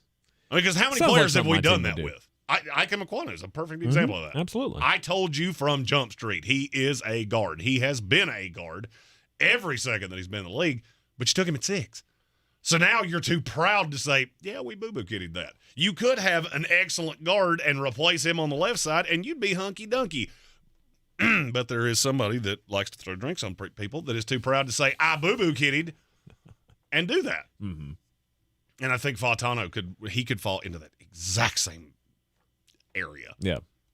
Just not ready to play tackle right now, but would be I don't think he's ever going to be. Oh, okay. I don't think he's ever a tackle. Okay. For me, I am exclusively grading him as a guard. How about Christian Mahogany? I love him so much. Guard out of Boston College. I do. I love him so much. He went to I want to say it was the Shrine Bowl and was just awesome. I noticed him in the Florida State game. And I know people think I use this reference too often, but when it comes to talent like that, it does kind of pander into that old Nancy Reagan line about pornography. I can't necessarily define it to you, but when I see it, I know it. And I watched him against Florida State, and I went, I don't know who that dude is, because he kind of came from nowhere. But as I watched him, I mean, he's going up against Jared Verse and Patrick Turner and Fabian Lovett and Braden Fisk, and he dominated them all. All of them. Now, they were running the ball down Florida State's throat, and he is a much better run blocker than he is pass blocker. But, man, I keep trying to shoehorn him into Arizona using that PFF mock draft simulator, and it burns me every time. I think he's going 3 picks, within 3 picks of Arizona's selection where I want to take him every time I've tried to do that. Uh-huh. And if you're recording it, you don't really get the opportunity to go, hey, disregard what you just saw. We're going back. Could you could you just make a button where I can go, no, give me him. You don't get to have him. Don't make me make every pick. It's so annoying. Mm-hmm. That's why you have to read the room. You have to trade up. You do. To go get your guy. Don't be afraid to go get your guy, Jeremy. Tristan Towle said the best thing about this show is me having to censor myself. You have no idea. Every second of the day. Tank hasn't had a day without a nitroglycerin pill or a heartburn pill since 2020. Nope. I carry him in my pocket just in case. Just in case I need it. Because sometimes it gets pucker time here in the studio. Just hand kind of going over that engage button or that dump button right there. Cooper Beebe, Kansas State. You alluded to how much of a BDD this guy is. He is a house. 6'4", 335. He's a giant.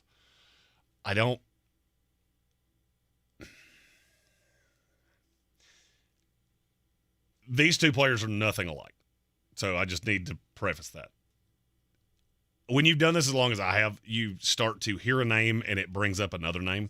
He brings up Ola Oluwatimi to me so much because I know you're good. I don't know that you're great. I don't know that you're ever going to be great.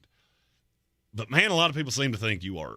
And the interior offensive line class is not elite. I mean, in terms of draftable guards, I have less than 20 in the entire class. In terms of guys we're going to talk about here, I got to a whole 7. And one of them can't walk right now. It's not a great deep class. He's a jag. He's just a guy to me. I know he's going to be a starter in this league, and he'll probably get to a second contract in this league. Just for me, it's hard for me to use a day 2 pick on that because I don't know that he has the upside. I think he's good, not great. But he is safe. Good Lord have mercy, is he safe. Mm-hmm. Zach Zenter out of Michigan. If he hadn't got hurt, he would have been the second name I said here. I thought he was going to be a second-round pick. He blew his knee out against Ohio State. It was gruesome. Mm-hmm. May not play at all this year. Wouldn't shock me in the least if a team just decided to basically redshirt him. Real vet guy, played a ton at Michigan. And I think he comes in ready to play. You just got to get him healthy. How far does he fall because Day of 3. that? He'll be a day 3? I think. If not, it'll be late in day 2, and it'll be a team like the Chiefs or the 49ers or one of these teams that can afford to wait for a year because they're so deep and they're so good. Mm-hmm. And then 2 years from now, we'll go, hey, look, they did it again. That's awesome. Well, that's what they do. All right, and finally from Kansas, Dominic Pooney. I really like him, but I have absolutely no idea what position he plays. And I tend to push those guys down because I think he could play tackle, he could play guard, he could play none of them. He could just be that 6th lineman that I think every team needs where, you know what, if somebody gets hurt, that's the guy. Or he's a starter and then somebody gets hurt and he gets bounced around and you never really talk about him. Every team has one of these. Cameron Irving is one of these guys. Mm-hmm. I think he has played every position on the offensive line in the NFL. I could see Pooney doing the same thing. Don't know that he'll ever be great at any of them. He was really good at the Senior Bowl. He ate his Wheaties and he came in all jacked up on Mountain Dew. I didn't see that on tape. Not that he was bad. It's just I tried not to grossly overreact to what I saw there. But there was a side of him that I hadn't seen before.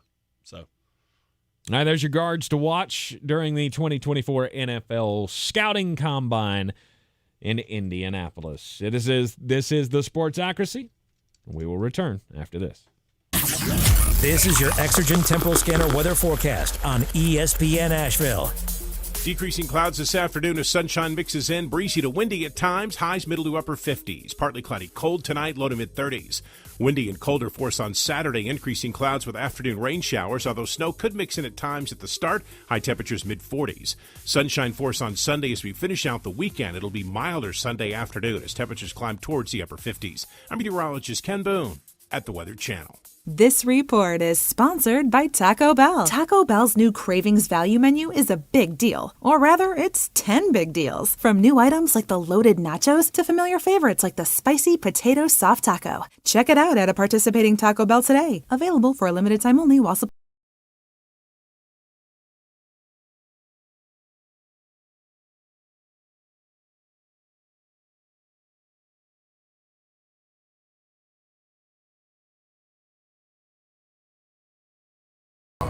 Compassionate care is what you want when a loved one requires short-term rehabilitation or long-term care. That's what sets Sandstone Health and Rehabilitation's 18 North Carolina locations apart from the rest. At Sandstone, residents experience a safe community and family environment where employees are treated with respect, delivering the same care they would for their loved ones. We welcome you to tour the closest location to you that delivers compassionate care for all. Discover the Sandstone difference today at sanstonehealth.com. Get ready for our 2024 iHeart Podcast Awards, presented by The Hartford, live at South by Southwest. March 11th, we'll honor the very best in podcasting from the past year, and you'll help decide who wins Podcast of the Year. Vote now at iHeartPodcastAwards.com. Are you looking for some non-dairy deliciousness? Discover the rich, creamy taste of Planet Oat Oat Milk. Planet Oat Oat Milk is an excellent source of calcium with only 4 grams of sugar or less. Enjoy it in cereal, coffee, smoothies, or by the glass. Pick it up in your local grocery store today. Showtime Sports and Mountain Graphics have teamed up under new ownership by an Asheville native to better serve our community with the finest custom apparel and unique branded items at the best price. Showtime Sports and Mountain Graphics can customize whatever you, your team, business, or local group may need through high-quality screen printing, embroidery, and laser engraving right here in Asheville. Free personal delivery within Buncombe County and a reduced delivery fee anywhere in Western North Carolina. Visit ShowtimeSportsAVL.com and MountainGraphicsAVL.com. Your one-stop custom apparel shops.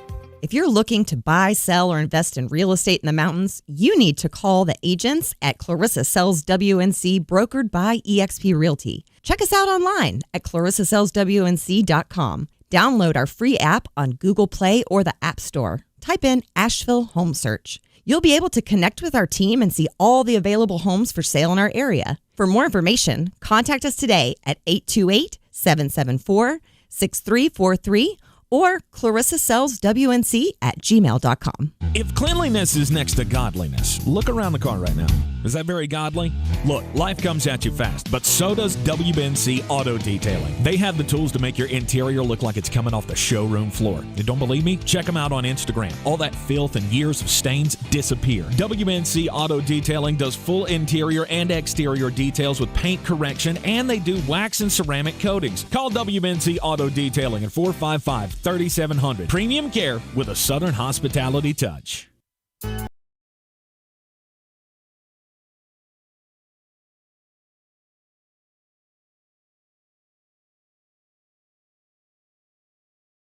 Of the day. Don't do crimes. And all right. I'm gonna give you a story here. It's not really crimes, although the person who came up with the idea for this may have been doing crimes. My story's not technically crimes either. It should be, but it's not. This story comes to us from Pennsylvania, where a community on the main line in Radnor Township,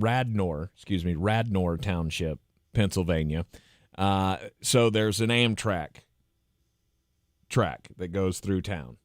They have a trestle, the bridge that the Amtrak goes over, and it's only a 10-foot-10 clearance. I don't know if you know much about bridge clearances, but I think the average is usually 12 to 13 feet. They have a big problem in this town with too many tall trucks going to the bridge and slamming directly into it. They have a lot of these throughout the years. In fact, between 2008 and 2021, the engineering department said that there were more than 100 bridge strikes during that stretch in this town. That's a lot. So now they have gotten $125,000 from state grants to complete a brand new warning system. What would you think a warning system would look like? If you were going to put together a warning system, Jeremy, to tell everybody that there's a low bridge coming up, what would you do? I'd put a sign that says, "Hey, stupid, are you real tall? That's a good one. Don't come through here." That's a good one, and I feel like that might have cost less than $125,000. Well, it's the government. It is the government, true. They did put up a larger sign that says 10-foot-10. It's got the flashing yellow lights on it. But also on the pole where the sign is, they just put a bar across it at 10-foot-10. So now we're going to knock over a light pole when the dum-dums come through. Sweet. Awesome. I feel like it is a warning for sure. But just putting up another low barrier, probably not the thing. It's not even on like a breakaway arm or something. Because you would think like, okay, it comes through, you hit it, it's going to thunk the top of the truck, and then you'll go, okay, I got to turn around and go back. No, it looks like this thing is just an arm that comes out, and if you hit it, it's just, oh well, new light pole. I guess we need another $125,000. This seems like the stupidest idea to prevent a bridge strike in history. 9 scariest words in the English language. I'm from the government, and I'm here to help. My story is not technically crimes, but I have a question. And it's for the masses, and I know many of you are in your cars or you're watching in the privacy of your own office or your own homes. And I want you to introspectively look at yourself, because this question goes for all of you. The hell is the matter with y'all? Every time I get a story like this, I'm just there's a market for this, and I don't get it. It's about an Instagram cosplayer. Do you know what a cosplayer is? Yeah, they dress up in costumes and pretend they're like comic book characters. Correct. And this is about a South African-born cosplayer, content creator named Belle Delphine. Mm-hmm. She's 24 years old. She's trying to explore her dream of being a content creator and doing her thing, which is, it's also what we do. I respect your grind. But early, she's getting a lot of likes because she is a very attractive girl. but she wasn't monetizing this the way that she really wanted to. And so she came up with an idea.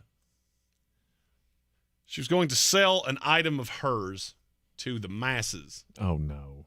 Oh, no, it's way worse than you think. Oh, this can't be worse than the girl that was selling her farts. It is not that bad. Okay. But it's pretty close. Gross. She's selling her bathwater for $30 a jar. What? She sold out in 2 days. Ugh. So she saw that and went, "This is brilliant." So she started to put out videos on the platform OnlyFans. How much you think her first video made? How much? Mm-hmm. I don't know. Matthew Hoffman says he follows her, so I'm going to guess it's a lot. $5 million. Holy cow. Of what?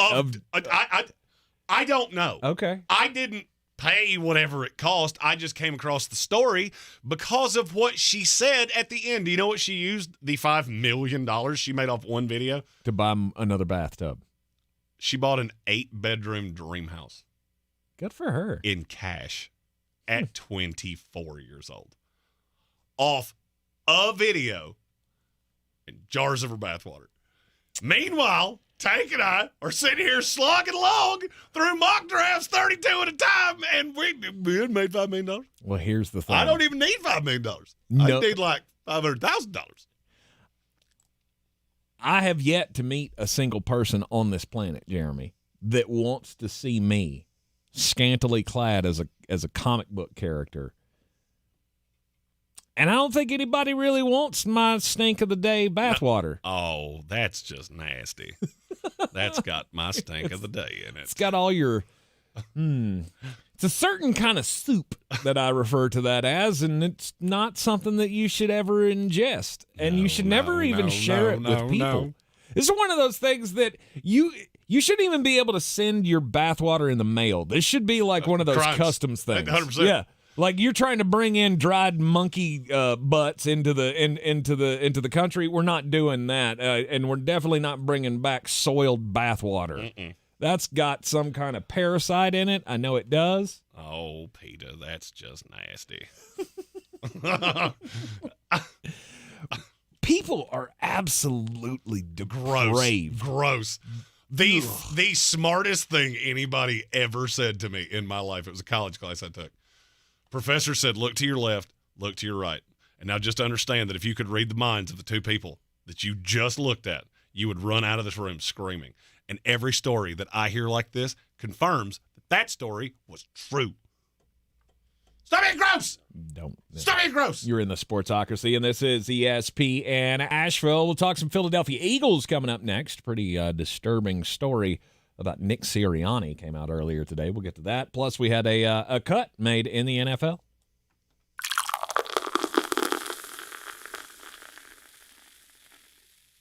I always wanted to learn Spanish, but I never thought I'd have the time. Then I discovered Babbel. Babbel's lessons are fun. They only take like 10 or 15 minutes, and in 3 weeks, presto, you're starting to speak another language, like magic. I love that Babbel's lessons aren't just robots talking. They're voiced by native speakers, so you get the pronunciation just right. If you want to learn a language, there's no faster, easier, better way than Babbel. Babbel. Babbel. Go to Babbel.com and start learning a new language today. That's BABBEL.com. I feel like I'm constantly cleaning hair off my bathroom floor. At least my Swiffer Sweeper makes it easy. Sweeper heavy-duty dry cloths have ultra-thick pads to trap and lock hairs, like a hair magnet. And when I'm finished cleaning up my hair, Sweeper takes care of his too. Now the hair's gone, all thanks to Swiffer. Try Swiffer Sweeper heavy-duty dry cloths. I promise you'll love them or your money back. And also try Swiffer Sweeper Wet to make quick work of tough, sticky messes. I'm Julian Edelman from Games with Names, and we're on a search to find the greatest games of all time with the players and coaches who lived in them. Ever wonder what a locker room feels like at a halftime of a Super Bowl? Or what about the after parties? We're going to dive deep into the most iconic games with the most iconic people. New episodes dropping weekly. Listen to Games with Names on the iHeartRadio app or wherever you get your podcasts. If you're looking to buy, sell, or invest in real estate in the mountains, you need to call the agents at Clarissa Sells WNC, brokered by eXp Realty. Check us out online at clarissasellswnc.com. And did I mention that Clarissa Sells WNC loves teachers?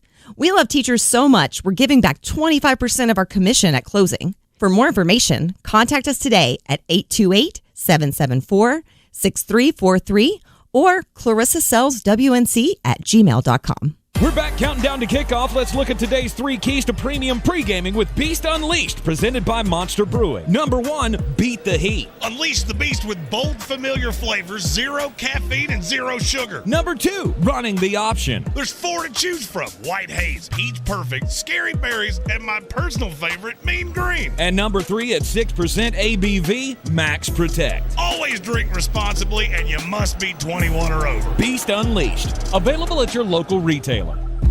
At Ingles, whether we're celebrating Friday night rivals, televising college basketball games, bringing the Fan Fest to semi-pro soccer, or taking you out to the ball game at your minor league park, it's all in the bag. Ingles, low prices, love the savings.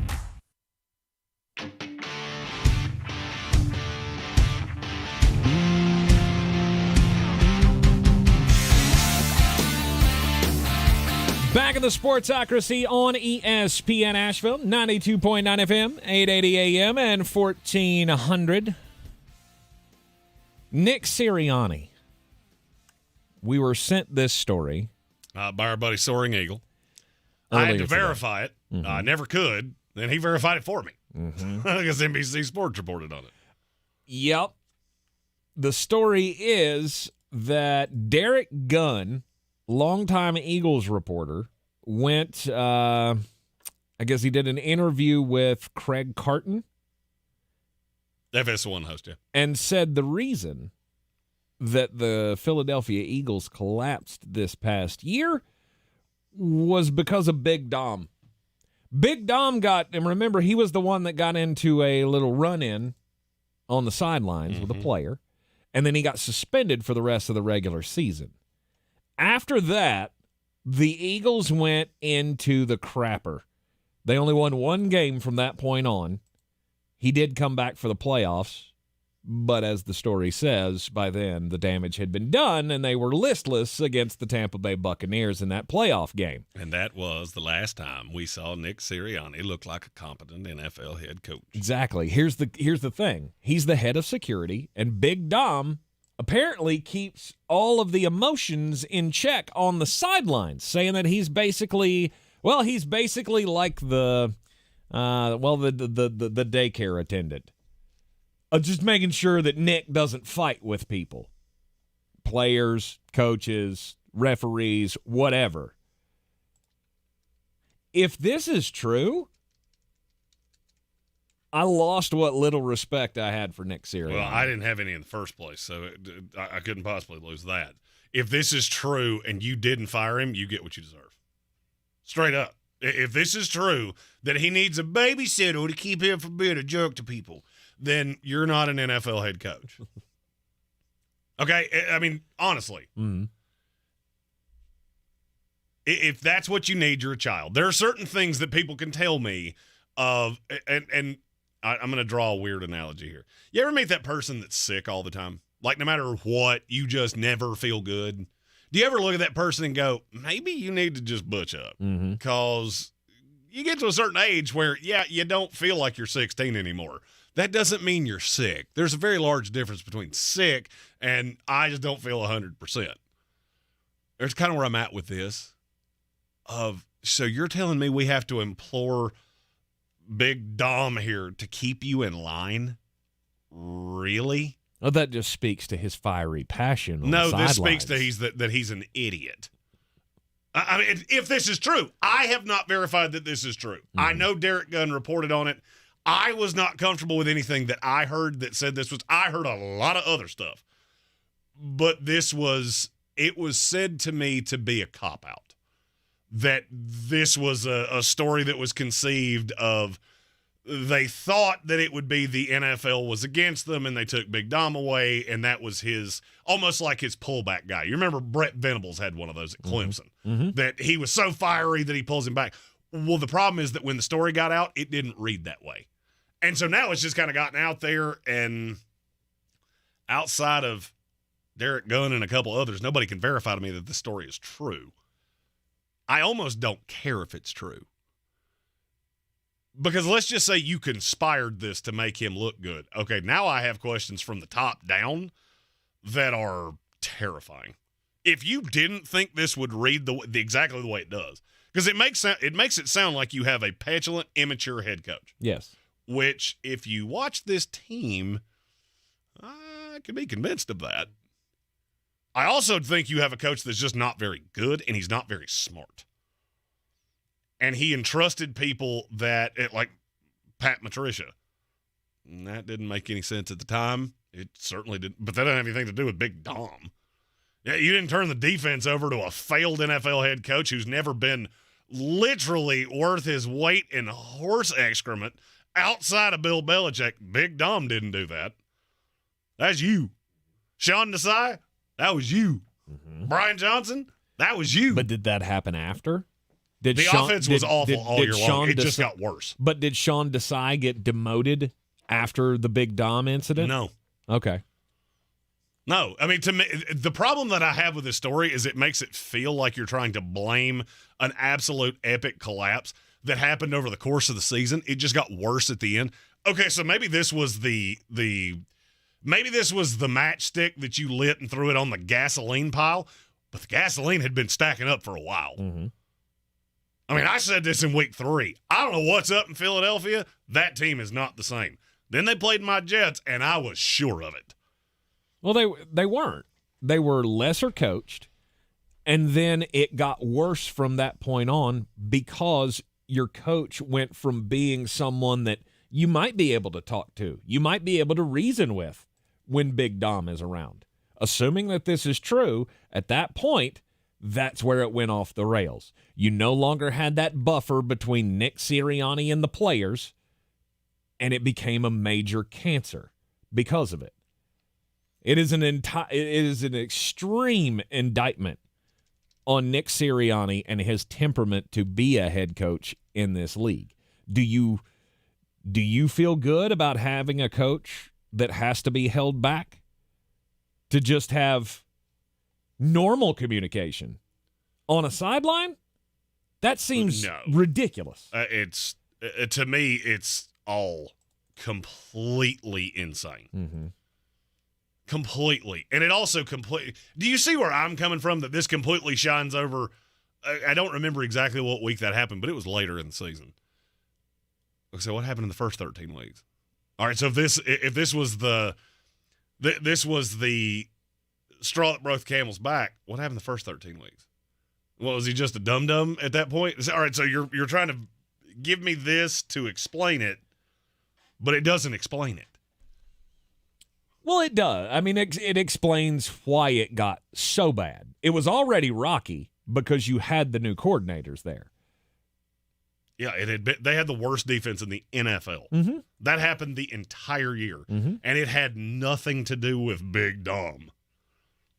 To me, it's a cop-out. It's a locker room thing. It's Nick Sirianni's not the guy. You duped me in one Super Bowl year. Now the question is, do you have much bigger problems of Shane Steichen propped up Jalen Hurts? Vic Fangio, can he salvage the defense? Can Kellen Moore salvage the offense when you're asking him to bring his pass-happy offense, which is what got him pushed out of Dallas? Now you're bringing it to Philadelphia with a runner quarterback. Yeah, you see how none of those things are making me feel hunky-dunky? They don't. Yeah. I look at Philadelphia, and if I was an Eagles fan, I would be terrified that we were in a window to win a Super Bowl, and we have let it pass because we hitched our little red wagon to the wrong guy. Because Nick Sirianni was never the guy. And I go back to all the way back to when he first got hired. Do you remember how weird he was? You remember the house plant press conference he had that we just looked at each other and went, what are you talking about? I do remember. It would scare me to death. We did have a cut today in the NFL. Dolphins have cut loose Emmanuel Ogbah. What's the impact of that?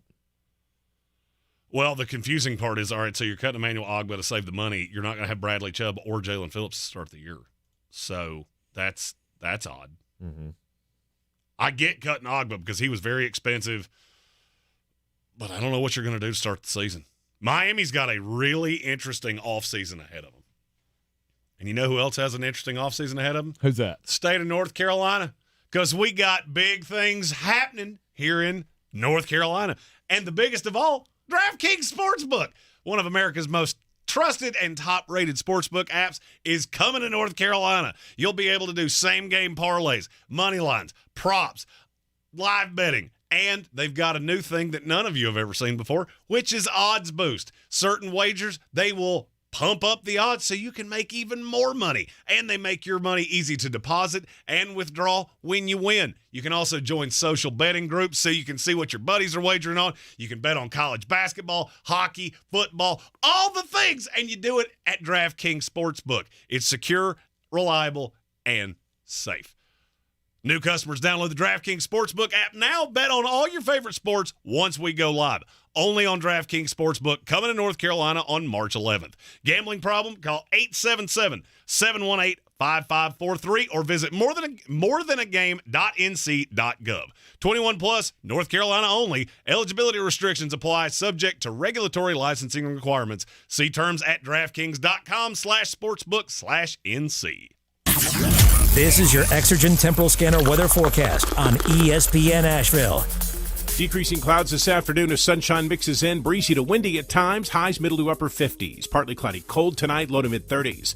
Windy and colder force on Saturday. Increasing clouds with afternoon rain showers, although snow could mix in at times at the start. High temperatures mid 40s. Sunshine force on Sunday as we finish out the weekend. It'll be milder Sunday afternoon as temperatures climb towards the upper 50s. I'm meteorologist Ken Boone at the Weather Channel.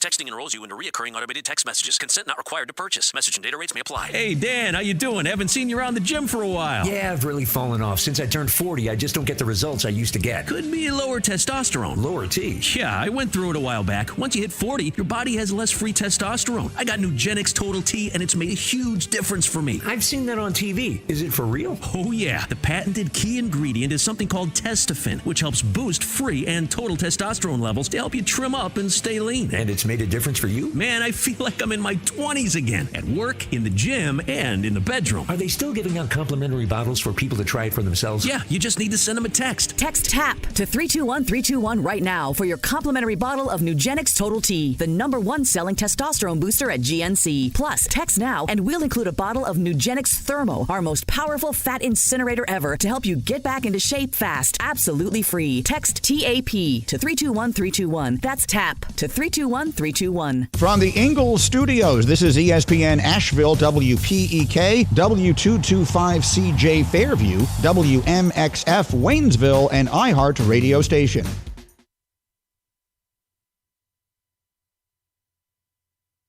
Radio station.